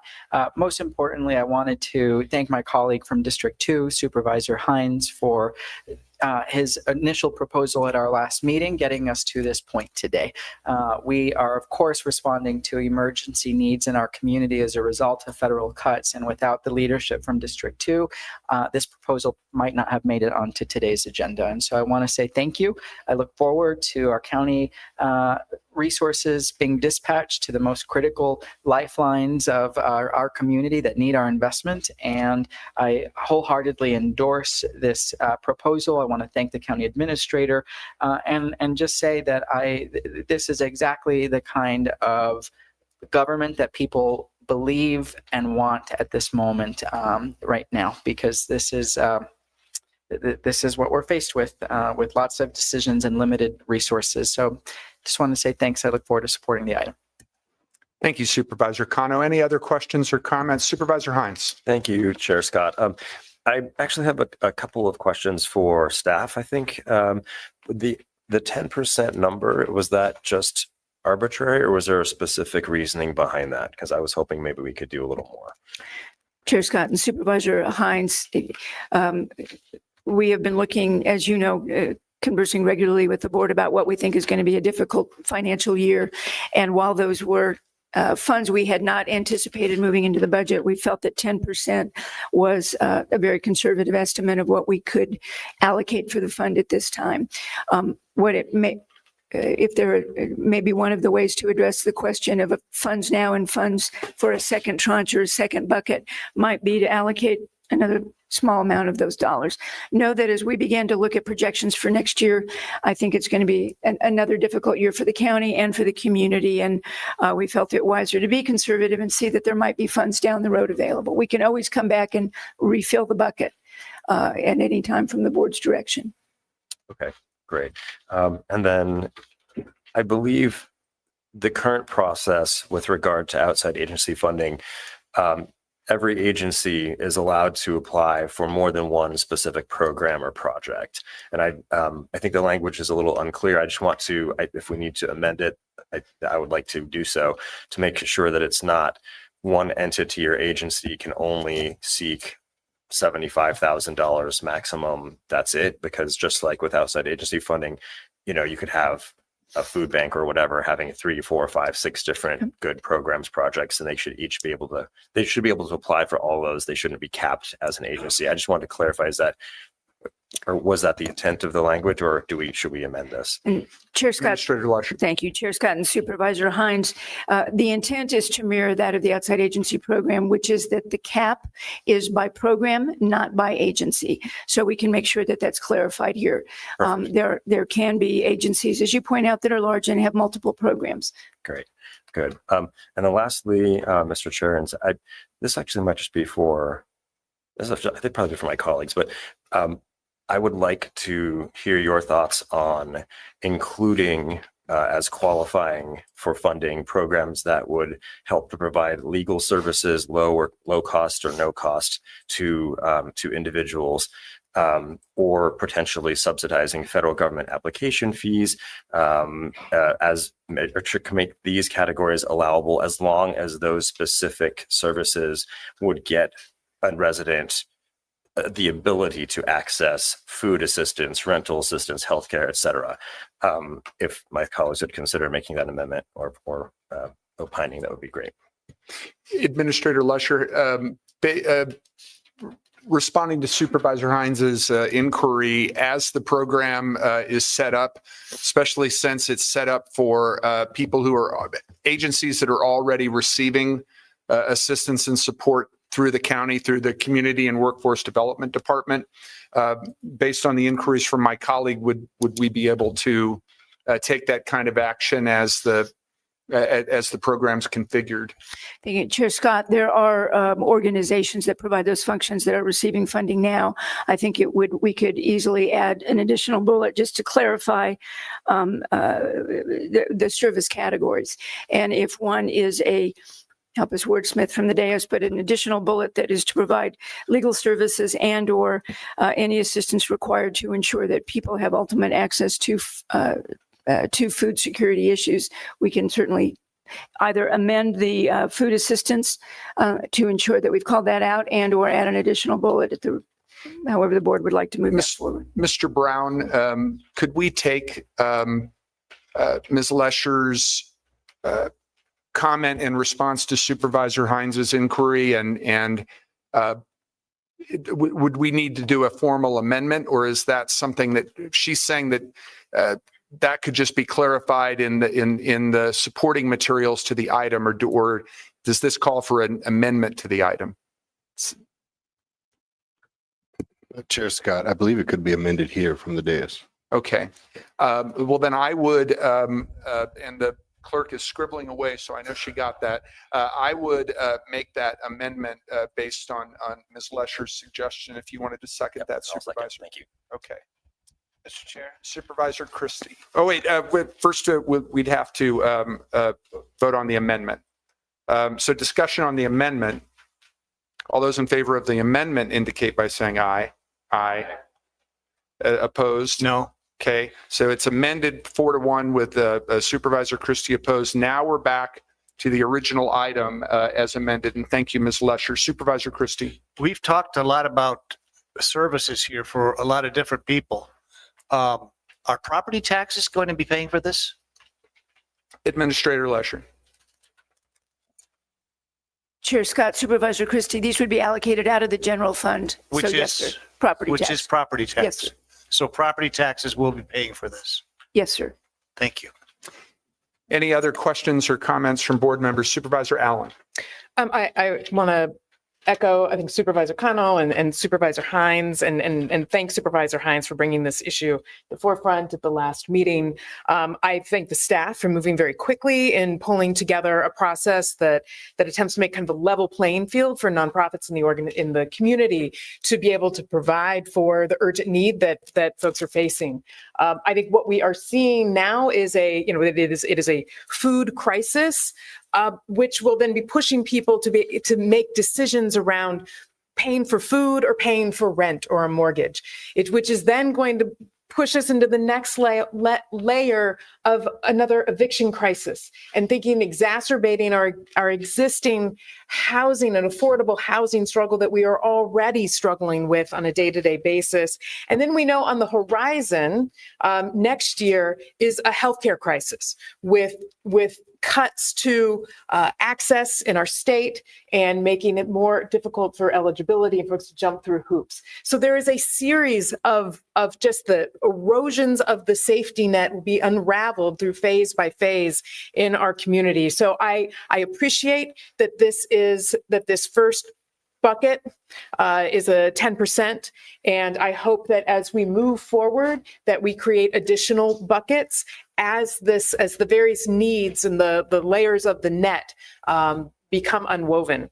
I think that is, and my last point is that, we heard this at the last meeting, I think from the food banks, that what is needed right now is money. Food drives are helpful, but ultimately that the food banks can purchase food at a far better rate than anyone else. So this is a call out to others in the community, from other municipalities, from businesses, from donors across the community to contribute to our food banks across Southern Arizona with cash to help meet the need that there is. So with that, thank you. Thank you, Supervisor Allen. Supervisor Christie. Again, referring back to all of the services that property taxes will be paying for on this item, is there going to be any question as to the legal status of citizenship that the recipients are going to be receiving or not receiving? Does anyone receive these, or are they going to be United States citizens? Administrator Lesher. Chair Scott, Supervisor Christie, the funds that we will be allocating go to the nonprofits and the organizations that are supporting the different programs. In terms of, I think we are not the ones that are providing direct services to an end user. So, Mr. Chair, the NGOs may distribute these services paid out of property taxes paid to the NGOs to illegal aliens. Supervisor Christie, people who are here as economic or political refugees are here in this country with legal status. They are not illegal aliens. It is unfortunate to characterize them as such. Moreover, this program is going to be done by application. And as it says in the supporting materials, the agencies that are supported are agencies that already receive support from the county through the Community and Workforce Development Department. I join Supervisors Cano and Allen for thanking Supervisor Hines for bringing the issue writ large to us 2 weeks ago. But I think what the county administrator and her team have done has come up with an inclusive and holistic process that takes into account the need that exists throughout the community, need that we heard 2 weeks ago, that we continue to hear. And again, these are already agencies that are receiving county support, and certainly we comply with all federal and state laws and regulations when we provide support to agencies within the community. Mr. Chair, that was a very long dissertation on the obvious that there is a potential that illegal aliens will receive taxpayer-funded money from this program. That's all the questions I have. Thank you. Chair Scott. Supervisor Cano and then Supervisor Allen. You know, how quick we are to rush to judgment. And the last time I checked, this is a process that is very identical to the outside agency process that we approved in the budget adoption earlier this summer. So the same framework of us going to the community, asking for proposals, having those proposals reviewed by a citizen-driven outside agency citizen review committee, then coming to the Board of Supervisors for final adoption. That vote in this summer was 5-0. And so for us to utilize this opportunity to say that it worked then, but not now, I think is just an incredibly disingenuous process. And I applaud the administrator for ensuring that there was a process, that it was citizen-driven, and that it was made in alignment with everything we do as a county to ensure that we help our county taxpayers and our county residents with the services that they deserve: food, housing. And that's all I have to say about that. If it worked then, it was a 5-0 vote from this board to adopt that budget with the same process. Thank you, Supervisor. Supervisor Allen. It is unfortunate that my colleague drops his offensive language and then leaves the dais because it is unacceptable language, I think, from this dais to be insulting members of our community and being derogatory and undignified. We do not speak to people in our community using that language. Thank you. It is unacceptable.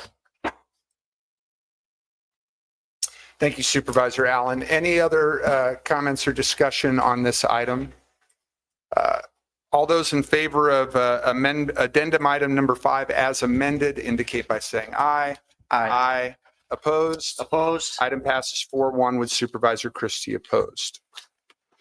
All right, we had another addendum item that Supervisor Allen put on.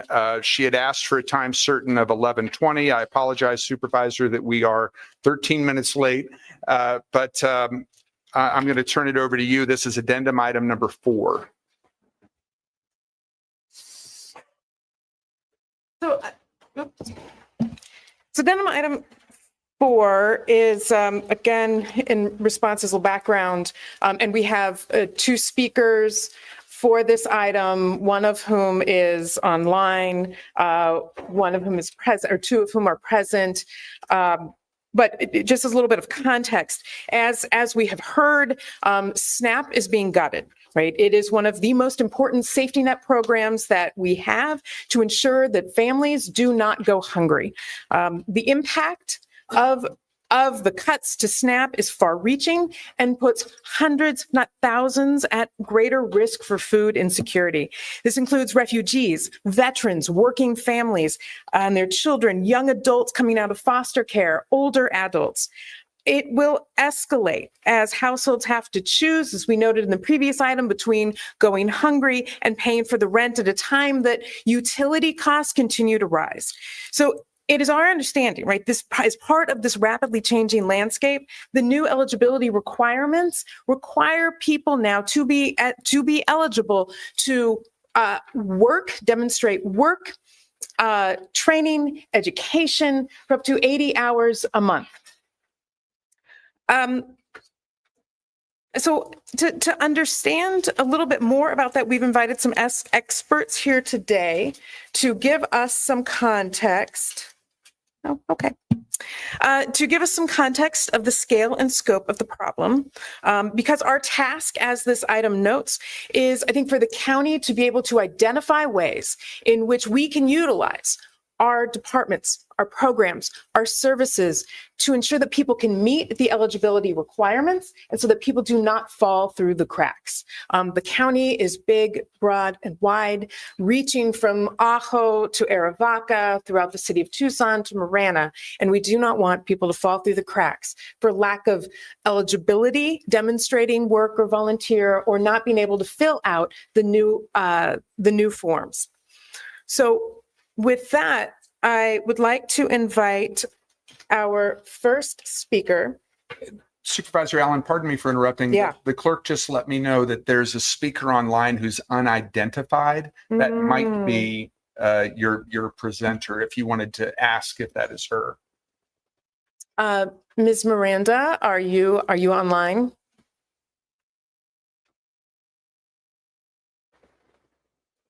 If you are on mute.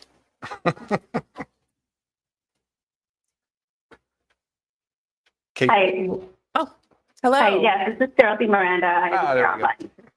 Perfect. I'm here over the phone. I'm sorry. Well, so let me make a little introduction to who it is that we are hearing from. Ms. Geraldine Miranda, who's the Economic Policy Analyst for the Children's Action Alliance and the Arizona Center for Economic Process. She has expertise in the area of federal benefits, which includes Medicaid, SNAP, TANF. Miranda is joining virtually. And so we'll pass it over to you, Ms. Miranda. Thank you, Supervisor Allen. Yes, so thank you for inviting me to share a little bit about some of the recent changes to the Supplemental Nutrition Assistance Program. As was mentioned, my name is Geraldine Miranda. I am the Assistant Director of Fiscal Policy for the Arizona Center for Economic Progress at Children's Action Alliance. And my policy and advocacy work mostly focuses on state budget and economic well-being, programs like SNAP and the Cash program. So as you're aware, over the summer, Congress passed a federal reconciliation bill known by many names, including H.R. 1. And this legislation made the deepest cut in the history of the Supplemental Nutrition Assistance Program of about $186 billion.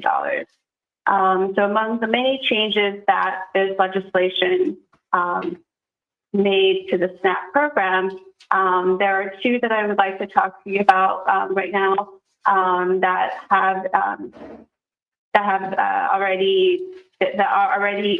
already happening as of the passage of the bill over the summer, and that is changes to one piece of one of the SNAP work requirements. So SNAP has two work requirements, and so this legislation makes substantial changes to one of them. And the work requirement that it changes is normally referred to as the able-bodied adults without dependents work requirement. So I don't know if slides are being shown some over the phone, but I do have a slide that shows the impact or the changes to this work requirement.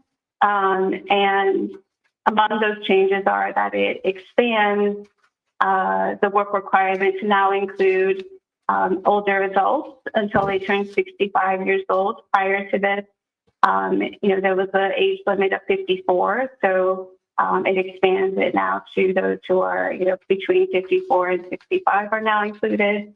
It also now includes parents, where it previously did not include parents. And now, there's a parent that has a child that's between 14 and 18 years old. They are now also subject to this work requirement. As there was a Fiscal Responsibility Act legislation passed in 2023 that provided some exemptions for veterans, people experiencing homelessness, and foster youth under 24. This budget reconciliation bill effectively ends those exemptions for these people. It also, for the first time, also restricts waiver requests that are based off of unemployment rates. So typically the state could ask for a waiver request, waiving large parts of the state. As of before this legislation, all counties were under this waiver, and now the waiver no longer exists. All counties are except for Maricopa County, and so now many Arizonans living in rural counties and also living in Pima will be subject to this work requirement. Outside of the work requirement changes, the SNAP eligibility has also ended for many immigrants, including refugees, people granted asylum, and certain victims of labor, sex trafficking, certain victims of domestic violence, and other previously eligible immigrants with lawful status, which I think that another organization is going to talk to you about that a little bit more later. But in terms of Pima County, the changes to the work requirement will require more people to either, work or to prove that they are, working or participating in some kind of work activity. And currently the Department of Economic Security has what's called a SNAP Career Advancement Network that helps people connect to certain work activities. They have 22 providers statewide, 7 of which provide virtual services, and there are 3 in Pima County. But only 2 of those in Pima County serve all of Pima. The third is only for students enrolled in Pima Community College. So in Pima overall, there are about 145,000 people participating in SNAP. Of those, about 90,900 are adults. And so estimating, and if you want to go to the other slide that I have, so according to the Department of Economic Security's recent budget request, about 140,000 Arizonans are subject to this work requirement. And so if you take this number statewide and you kind of try to guess what that number might be for Pima County, that's probably about 23,000 adults that may be at risk for losing, their benefits if they're not able to prove that they are meeting this work requirement. So, it's not just completing the work requirement, but really it's going through all the red tape that, involves sending your paperwork and making sure that it's received and all these things that just take a lot of time and take a lot of resources to do. At the same time, there's other changes to this that this budget reconciliation made that have led the Department of Economic Security to take more less flexible policies because they have this pressure to reduce the state's error rate or the rate at which they're making errors and making benefit determinations. And so based upon that, we have heard that the Department of Economic Security is no longer accepting attestation. So they're going to be more strict in terms of how people will need to prove that they are meeting these work requirements. So I think that's most of the information that I wanted to share, and I'm open to any questions you may have. Supervisor Allen. Thank you, Ms. Miranda. I would like to invite up, and if you don't mind staying on the line, I'd like to invite up our other speakers, and then we can open it up from questions for both sets of speakers. We're going to hear now from the International Rescue Committee staff. The IRC has a long history of successfully integrating refugees into our community. District 3 office, along with other offices, have been working with IRC staff since this summer, diligently trying to identify what the impacts are going to be and how we as a county can be supportive. So I'd like to welcome Meheria Habibi, Deputy Director of Programs for IRC Arizona, and Director of IRC Tucson today to give us a brief overview.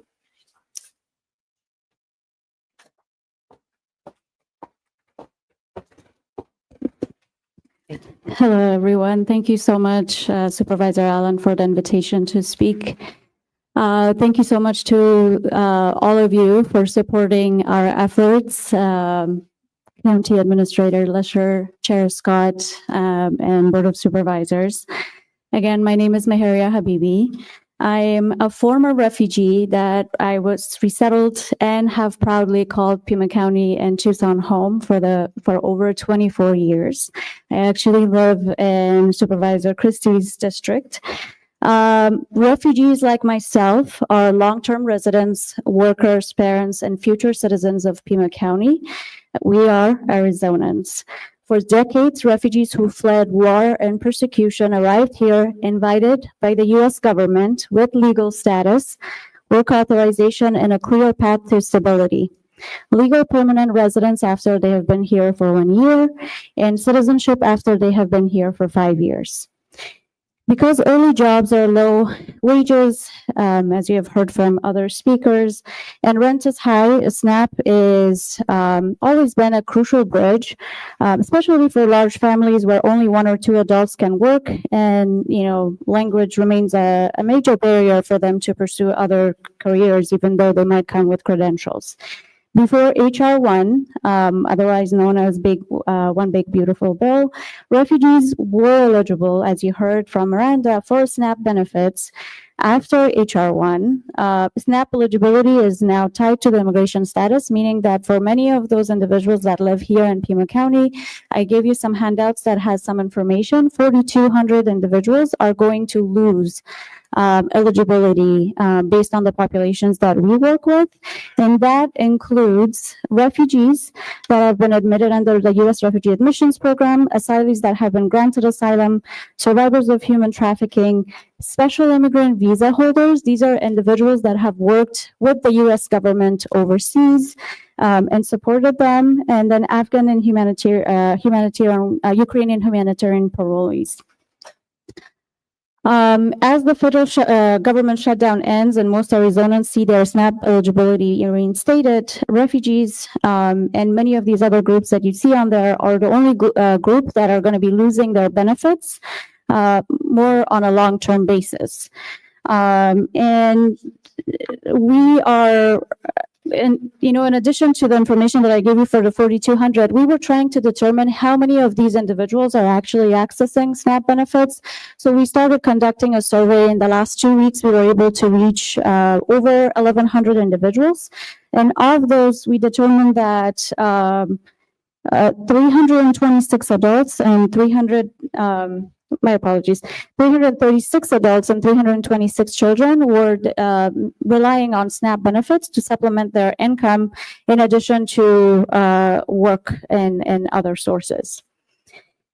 In addition to the loss of this benefit, unfortunately, many of these families are not aware of these policy changes. So our organizations, in coordination with other colleague agencies here, we started to hold information sessions, and we held our first information session on November 1st in partnership with the Pima County Library, where over 100 individuals showed up, and they had many, many questions as to why they're losing eligibility. They have been invited by the U.S. government here. They have been here. They have pursued legal pathways to get here.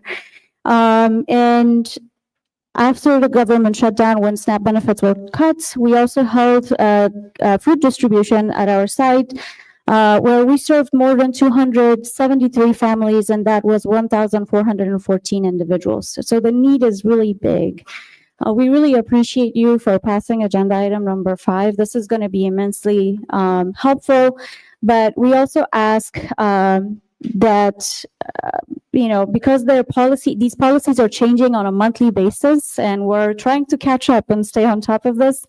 I know we have had a lot of conversations with many of you and your staff, so we really appreciate your time on that.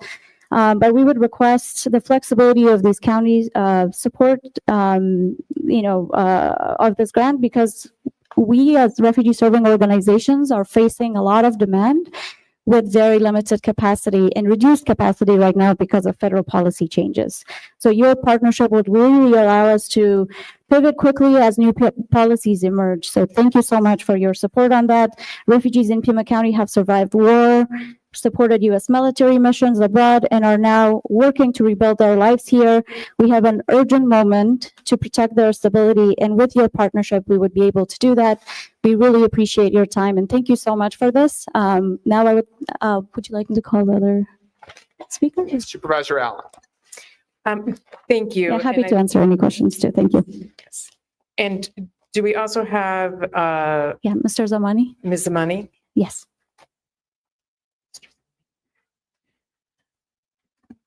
And I will note, and I'm sorry to say that we're running very tight on time and have to get over to another meeting, all of us, at noon. So if you're. Hello, thank you for your time. My name is Shamsuddin Zamani. I'm from Afghanistan. I came to the Tucson as a refugee program on 2023, and I was a civil prosecutor in my country. I was working with the government in that position for 16 years. And we had a normal life in our country. Unfortunately, the government collapsed, and our life was at risk, and we evacuated by the American team in United States. We start our life, and that time we arrive.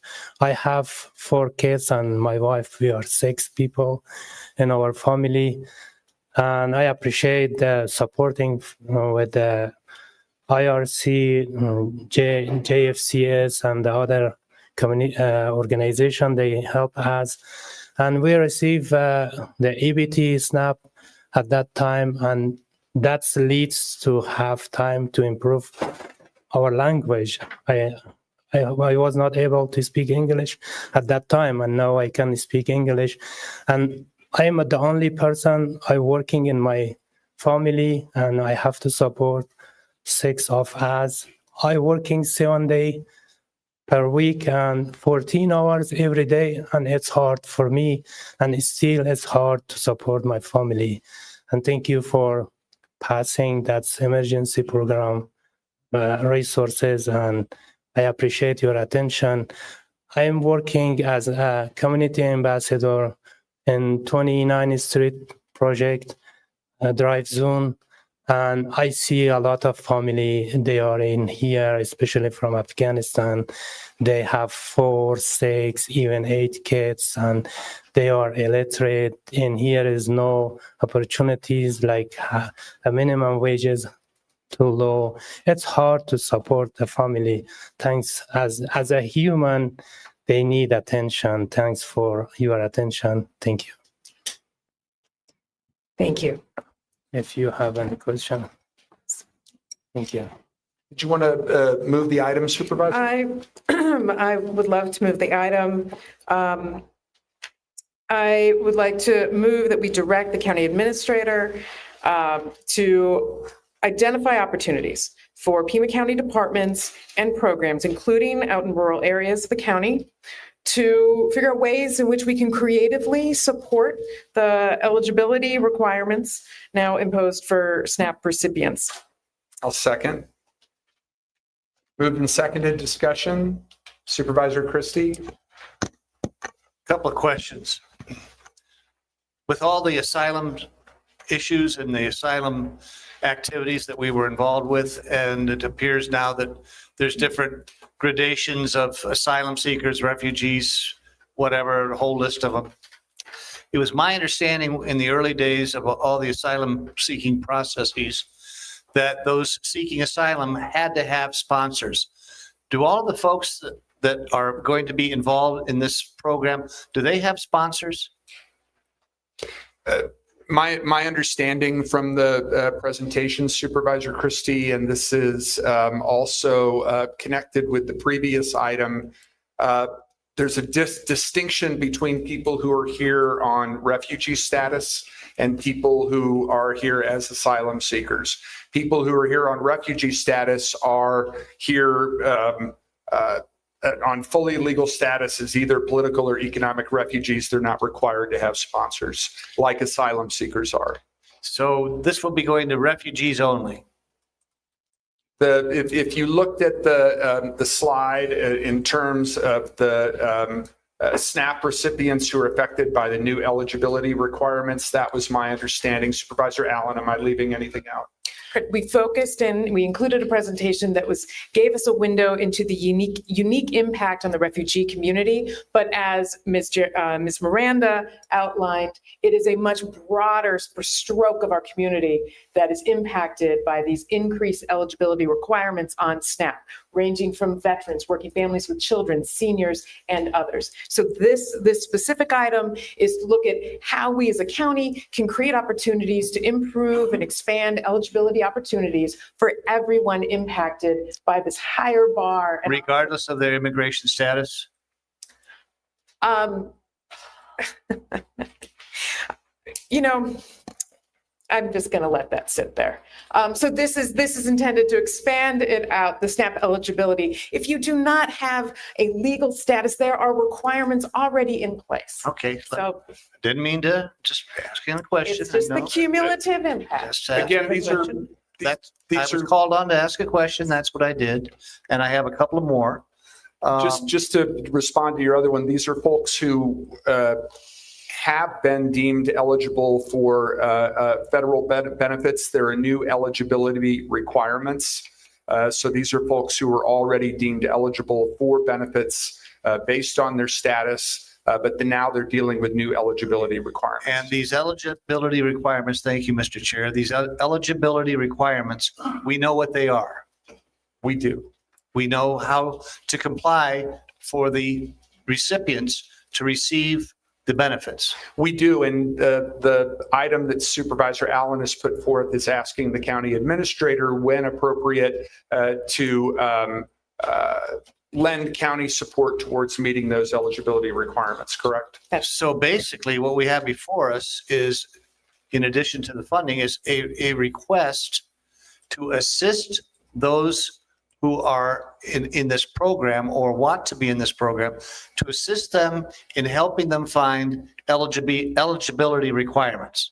To meet their eligibility. To meet their, so that's really the bottom line. Yes. We're just here to approve and vote for the county to assist the individuals applying for this program, assist them to meet eligibility requirements. That is my understanding. Supervisor Allen, is that a good summation? Yes. All right. We could have said that probably a long time ago. All right. Thank you, Mr. Chair. Thank you, Supervisor. Any other questions or comments from board members?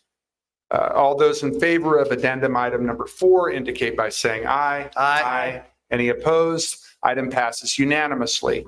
Now, as Supervisor Allen said, we have a joint meeting with the city that we need to get across the street to, but I want to do this before we go. I apologize if you're here to talk about agenda item number 9, which is a hearing on a zoning code text amendment, but I know that we have speakers for that. We're going to have to do that after our joint meeting with the city. However, there are 4 other hearings that I think we can resolve quickly. The first one is item number 8, hearing for a liquor license. Is there anybody here to speak to that item? Not seeing anybody, I will move to close the public hearing and recommend approval of the liquor license. Moved and seconded by Supervisor Hines. Discussion. All those in favor indicate by saying aye. Aye. Opposed? Item passes 5-0. Item number 10 is a hearing on a rezoning ordinance that is in District 1. Is there anybody here to speak to that item, Ms. Manriquez? All right. Not seeing anybody, I'm going to move to close the public hearing and approve ordinance number 2025-28. Second. Moved and seconded by Supervisor Allen. Discussion. All those in favor indicate by saying aye. Aye. Any opposed? Item passes 5-0. There's also item number 11. This is a hearing on a rezoning resolution. Do we have anybody here to speak to that item? All right, then I will move to close the public hearing and approve resolution number 2025-50. Second. Moved and seconded by Supervisor Allen. Discussion. All those in favor indicate by saying aye. Aye. Any opposed? That item is approved. And then we have item number 12. It's a hearing on a comprehensive plan amendment and specific plan resolution and ordinance. This is in District 5. Supervisor Cano. Thank you, Chair Scott. I move to close the public hearing and adopt resolution number 2025-51 and ordinance 2025-29. I'll second. Any discussion? All those in favor indicate by saying aye. Aye. Any opposed? That item passes unanimously. Mr. Chair? Go ahead, Is Supervisor, there please. any possibility we could deal with the consent? Absolutely, we can. Would you like to move adoption as amended? I would like to move adoption of the consent calendar and for pulling from consent items 1, 10, and 12, but approving the rest. So then we'd take those items up later? Yes. Okay, I'll second that, Supervisor. Any comments on the motion? All those in favor indicate by saying aye. Aye. Any opposed? Item passes unanimously. So we'll take up those other items in the consent agenda after our recess. I move that we recess this meeting to take part in a joint meeting with the members of Tucson City Council. Second. Moved and seconded. All those in favor indicate by saying aye. Aye. All right. Any opposed? All right. This meeting is in recess.